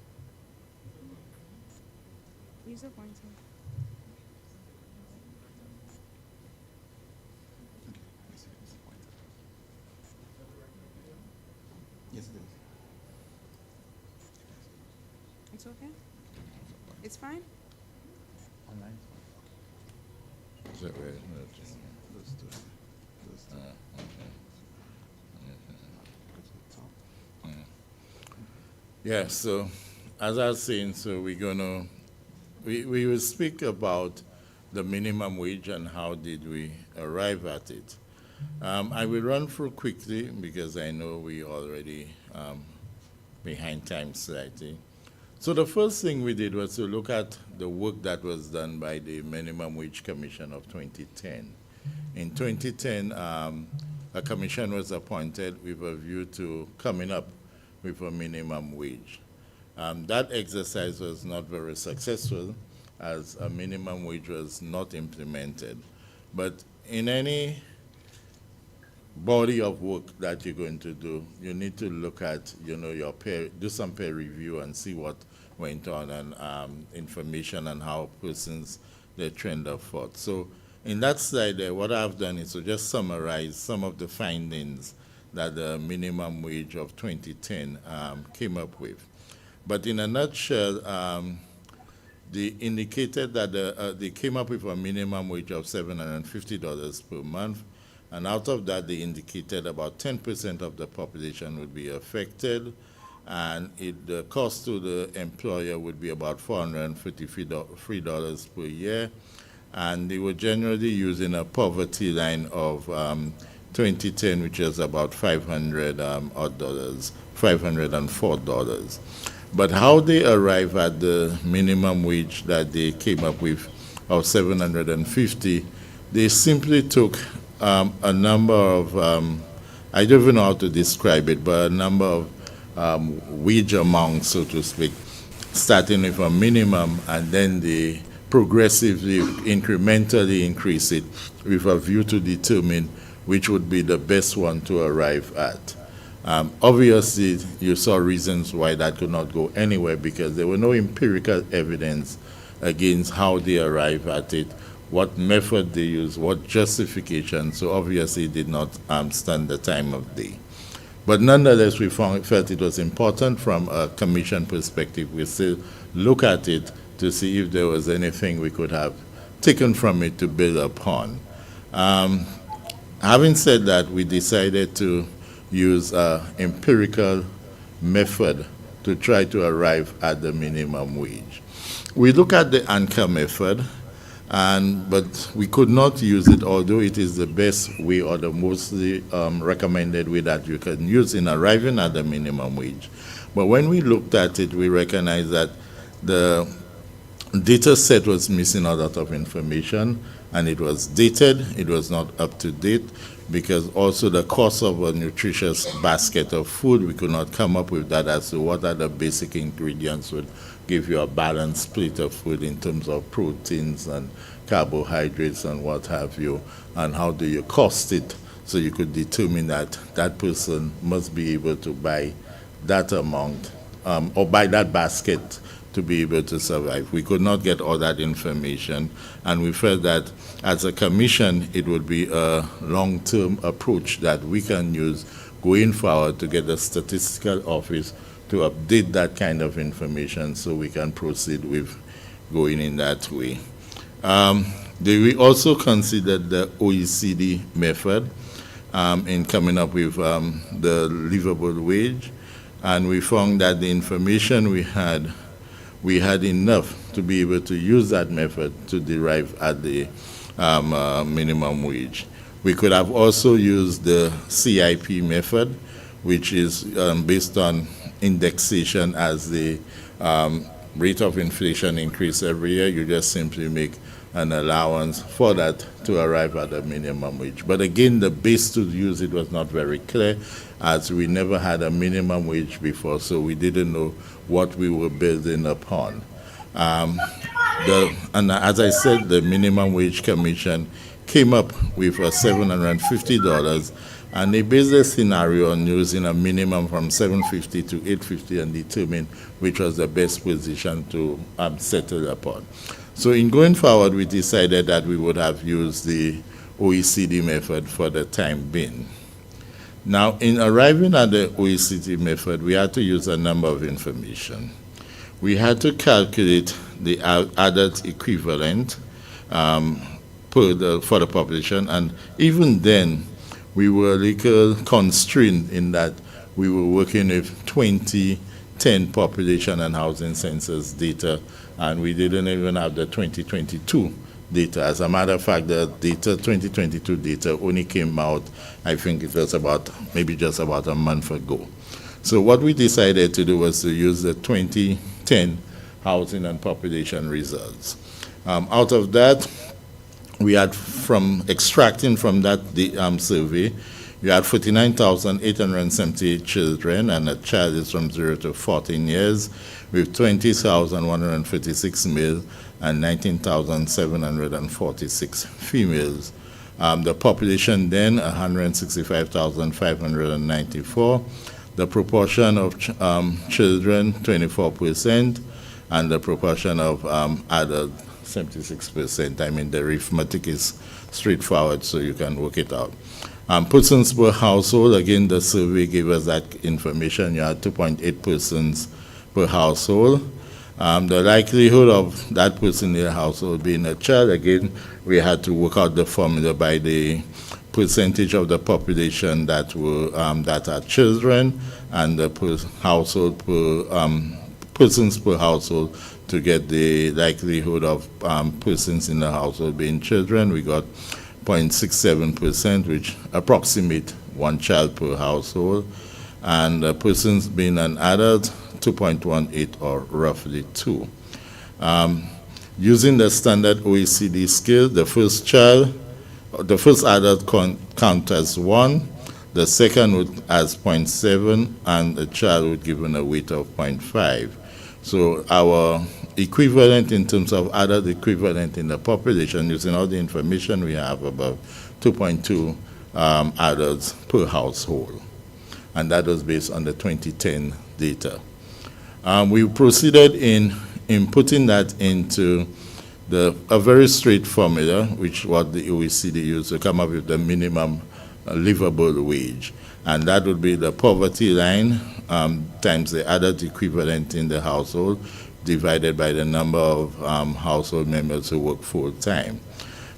We had information as far as the number of members who worked full-time, and that was 1.15. The living conditions of 2026, again, we use the population poverty line then in 2026 was $6,443 EC dollars, or $556.91 per month. So we had to now bring all of that to 2022 figures.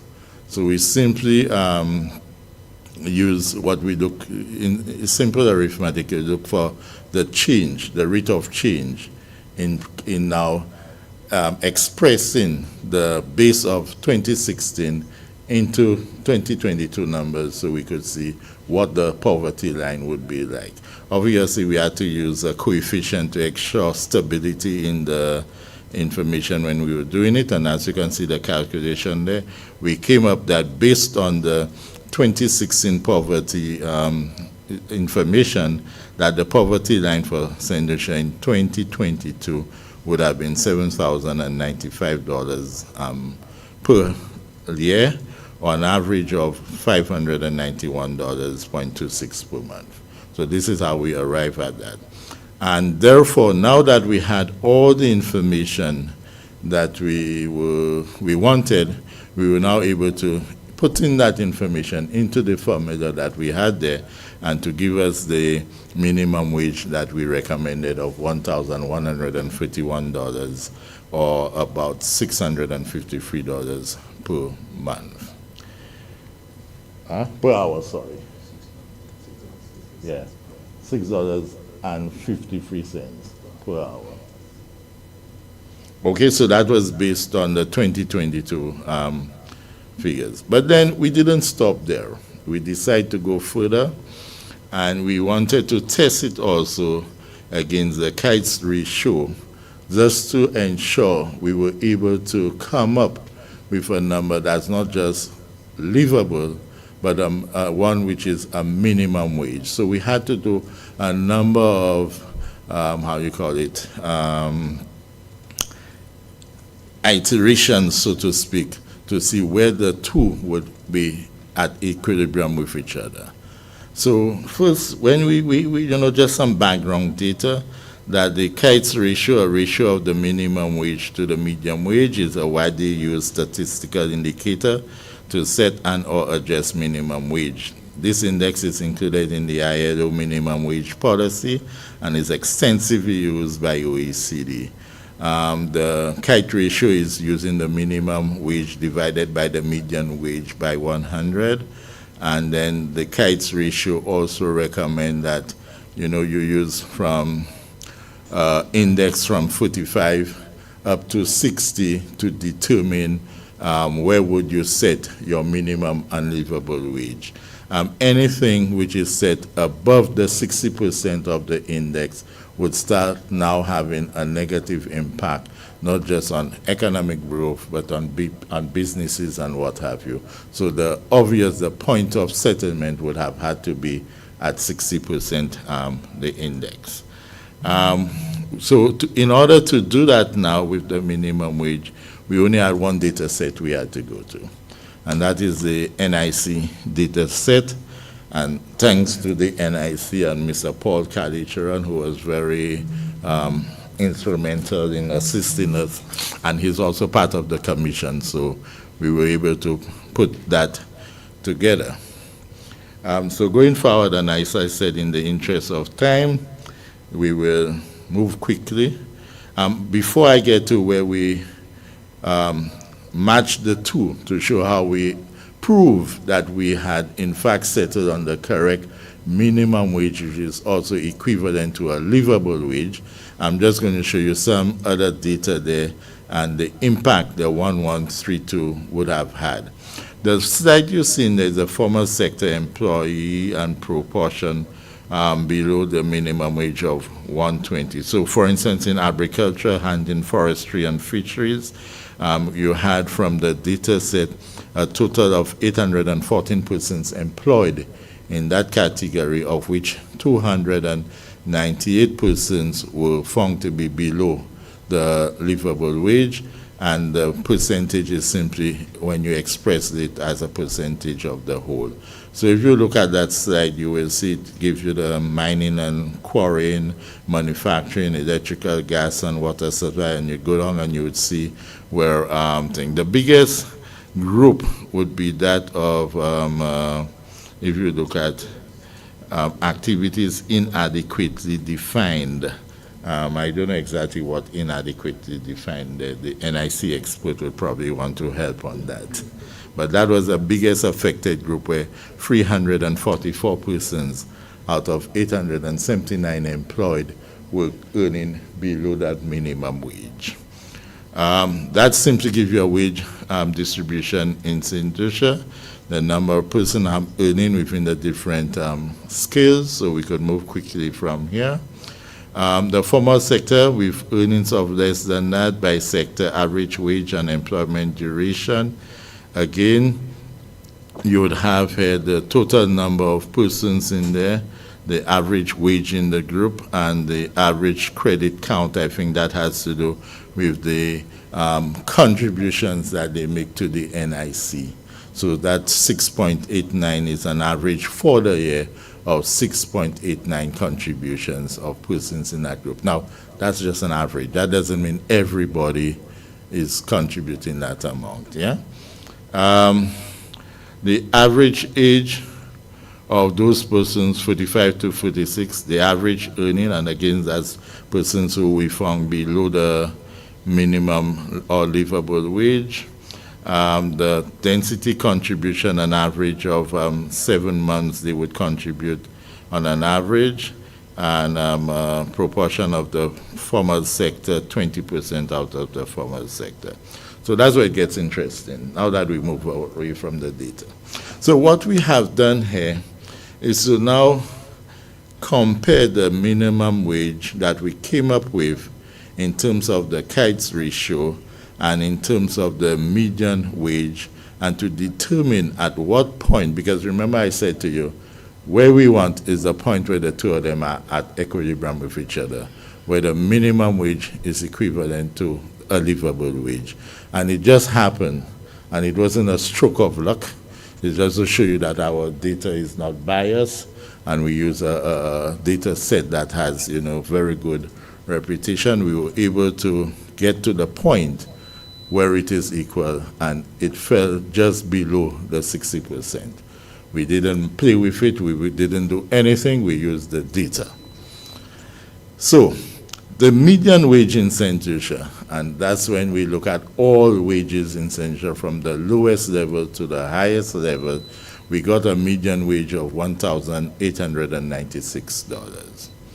Now, if you applied the 45%, now the 45, 40, 45, 50, 55, and 60, randomly we just took it. We could have gone 30, 40, 50, 60, like in that thing, but randomly we did it there just to test it to see at what point we would have come up with that balance we were looking for.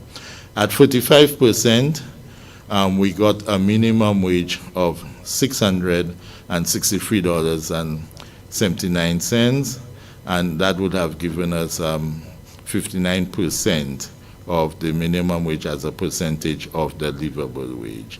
That was short from what we got. So we continued playing with the data until when we got to the point of 59%.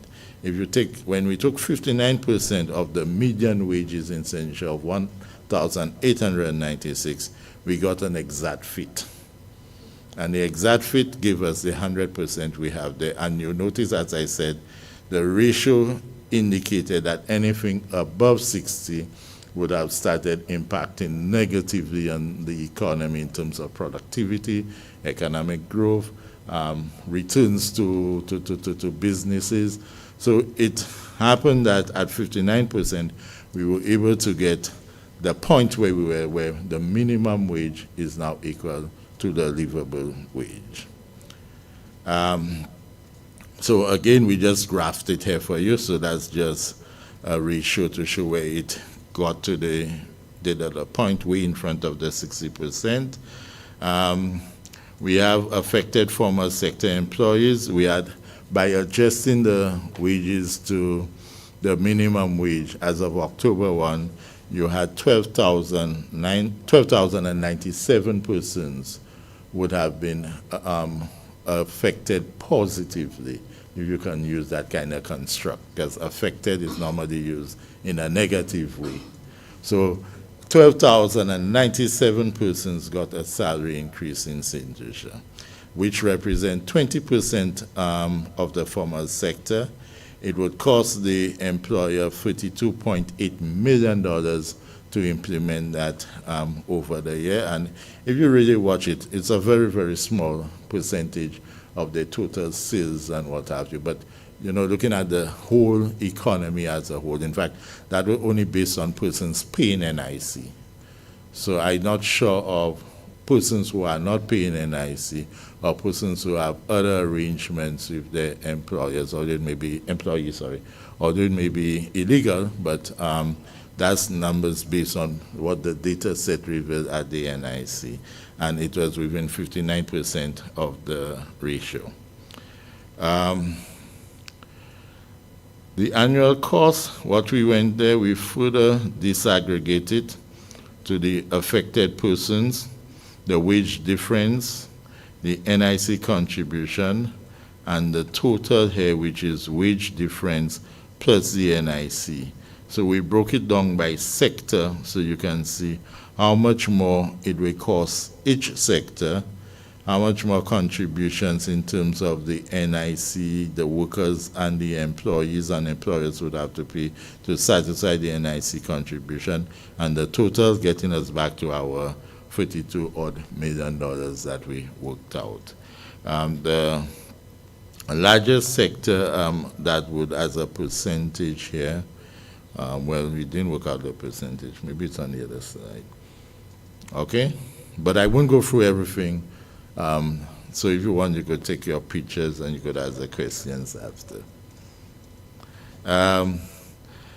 Annual cost of the minimum wage when we equate it to the minimum per month to employers, and you would see in the different sector how much it costs per employer, the increase, and as I said, the overall increase to employers was just 2.2%. Now that is zero. That is insignificant, because one of the things that we got during the consultation that we did, because we did consult with the private sector before we go to the final recommendation, and a number of the private sector persons were saying to us they thought we would have come with a higher wage, minimum wage, and most of them said they were already paying much higher than the minimum wage. So I don't know if when we use the 2022 data, because remember I said we used 2010 housing and population survey here, 2012 it was. So if we use the 2010 by how much it would have impact the minimum wage, it is something that I guess we can do, because the work of the commission continues, not because we've recommended the minimum wage that we have come to a complete halt. So that's the breakdown here. And my other slide was supposed to have thank you, no questions, but I don't know why it did not come up. So it was removed. But that brings me to the end of the presentation, Mr. Chair. Thank you very much.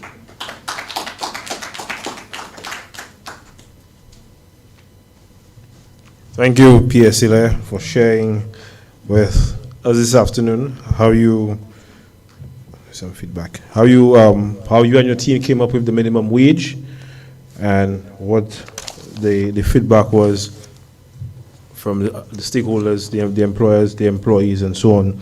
And I'm actually surprised that the employers in the private sector said they thought it would be higher. I'm actually surprised at that. But we are going to open the floor for questions. We know it's been a long day. We are going to open the floor for questions now. Questions for Ms. Henry, questions for PSLA. Anybody?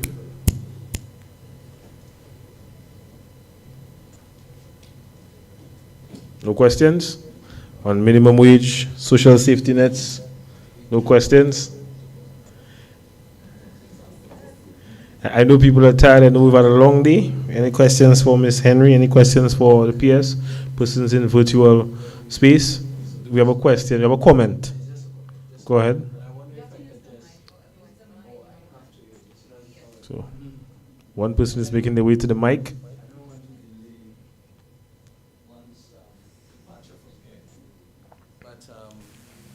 Yeah.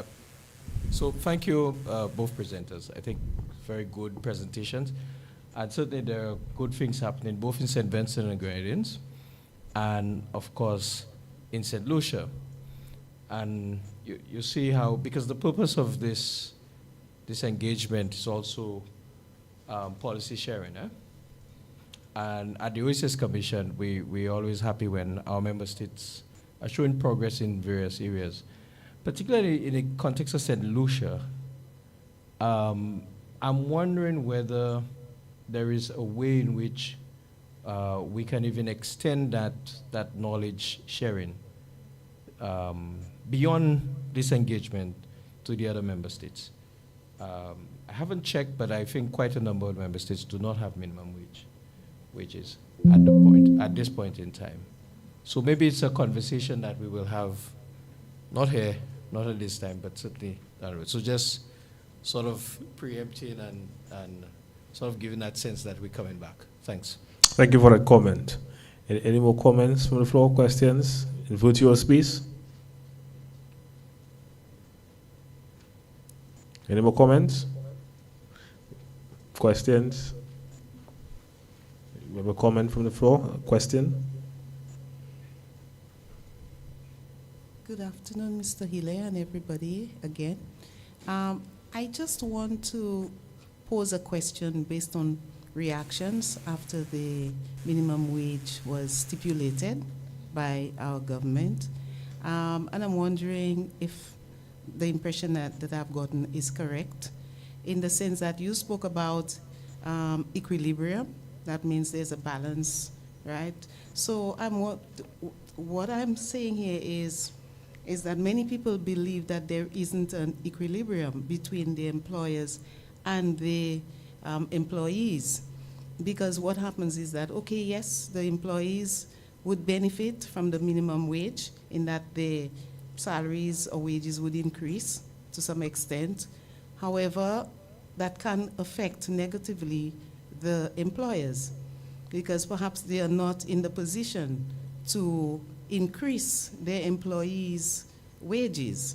And so that can affect the productivity, right, of some organizations. So much so there might even be a brain drain, so to speak, or not brain drain so much, but layoffs. So am I correct in having that conception, Mr. Hilaire? No, thank you. As a matter of fact, any policy that you implement, you will have negative fallout from it. And you may have certain micro and small businesses that would not be able to sustain the minimum wage as well. And it is for that reason that you notice in what we did not legislate a minimum wage on monthly, but we also use an hourly minimum wage. So in so doing, the employer can be creative in the way that he or she or the entrepreneur, they manage their payments and what have you. At the end of the day, we were also mindful that when we did that, and the minimum wage legislation is very clear as to how you go about it to minimize the impact on economic growth, minimize the impact on productivity, minimize the impact on the ability of businesses to survive. I mean, without businesses surviving and making a profit, we would not be here today.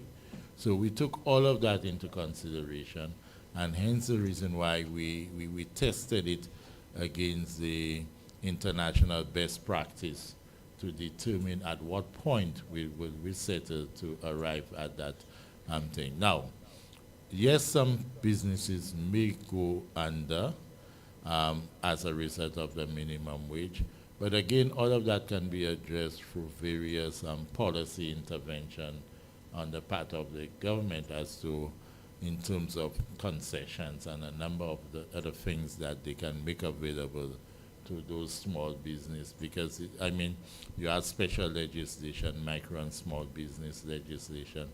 You have all kind of concessions that they are getting to insulate them, fiscal incentives and what have you that could insulate them against those fallouts. But at the end of the day, you must have a balance in society. It cannot be left alone to the private sector to decide how you will pay persons, and at times where persons are not being properly compensated for the work that they are doing. But equally, the employees themselves has a responsibility to ensure that your productivity is up and you give an equal work day for the pay that you're receiving as well. Does that answer your question, Ms.?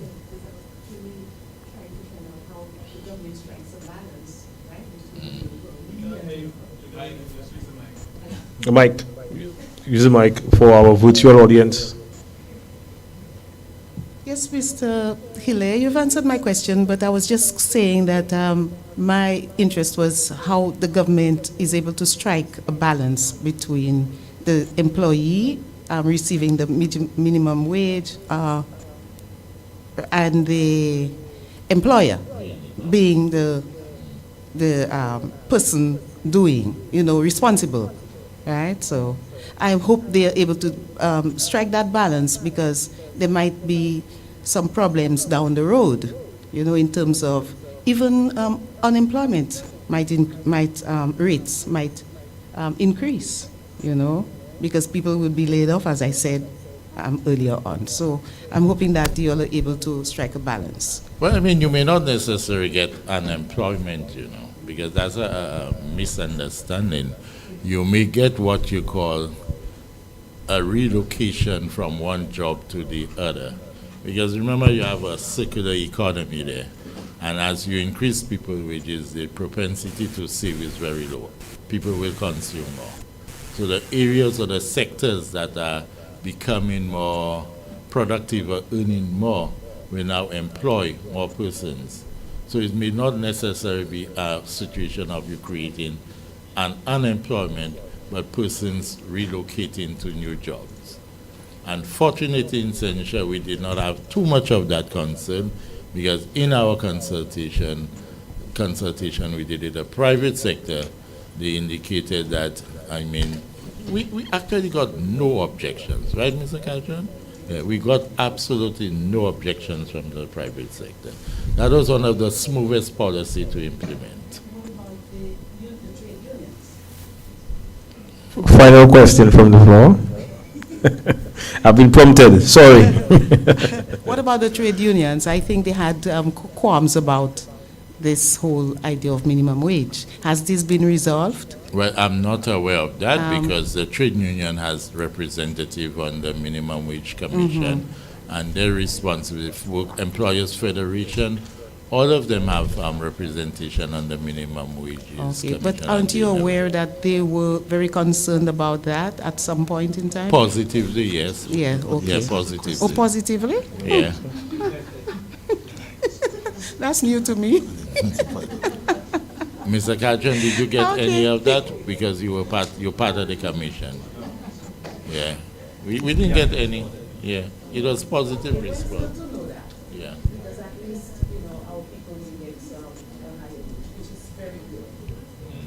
All right, so question from our virtual audience. That is for Ms. Henry. Concerning social security systems, what would be needed to have unemployment insurance be a permanent fixture? Ms. Henry? I would have alluded to it in my presentation, but for the St. Vincent context, for sure, The first thing is that it should be a funded benefit, right? During COVID-19, the benefit was unfunded. So for us to implement a funded benefit, what we want to do is to conduct a feasibility study to see how would this funded benefit look like? Like, what is the cost of this unemployment benefit? Would we require an increase in the contribution rate by X percent, if it's 0.5%, 1%, and so forth? What would be the eligibility conditions? Also, eligibility conditions and also termination conditions. And also, would we require, say, the persons receiving the unemployment benefit to be actively engaged in skill training while they're unemployed? So that would form the elements of the feasibility study.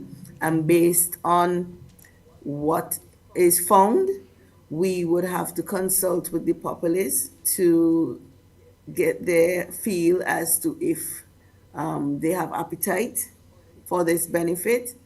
And once those two have been done and they have the appetite, we just need to essentially implement. And the main thing is to have mainly the main item is an increase in the contribution rate, and from there on determine the eligibility conditions and so forth.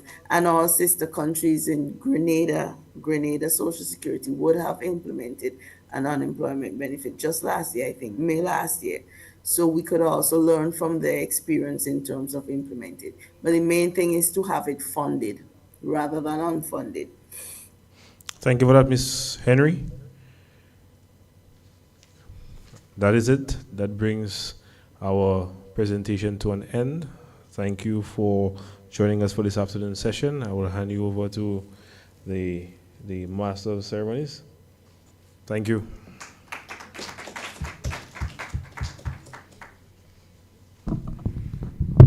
Thank you very much. What an interesting day it was. Fun-filled, amazing. We got a lot of information, right? I expected to see some nodding of heads. I'm not seeing it. Oh, Yasmin is nodding. Yes, it was an amazing day. There's a lot we learned today, a lot we did not know we came across. One of my main things was, but we mentioned it, and I'm so happy that we will hear some institutions are doing this, some are doing that. And my question was, are they speaking to each other? And that question came up. So I'm so happy to hear that the different ministries or the private institutions, they're speaking to each other. Well, they're not, fully. What I want to say is they spoke to each other today here. Because I think Ms. P.S. Imbert, even from PS to head of department, so that's I was happy about that. But most times we work in silos and we don't speak to each other. So I'm happy it's all coming together, and I hope that we continue in that vein. So, for example, the youth economy and what we heard with the training with TVET, if somebody comes to the youth economy and or if you can collaborate to have some of those trainings. So I'm happy that the persons are in the room, that you can share it with others as well, and have that collaboration that we need to totally get rid of that working in silos, because that happens so much.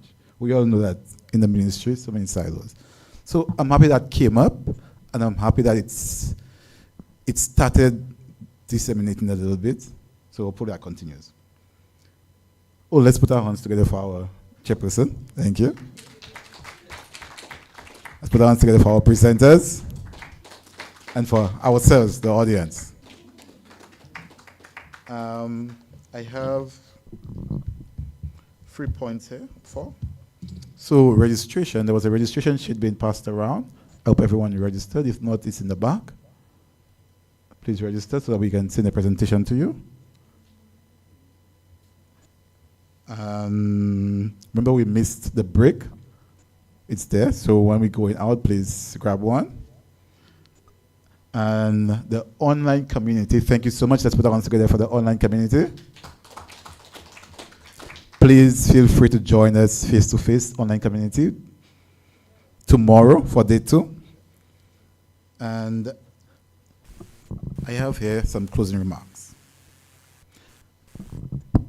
As we conclude day 1 of the 2024 Research Symposium, I would like to express my heartfelt gratitude to each of you for your active participation and invaluable contributions, both our in-house audience as well as our virtual audience.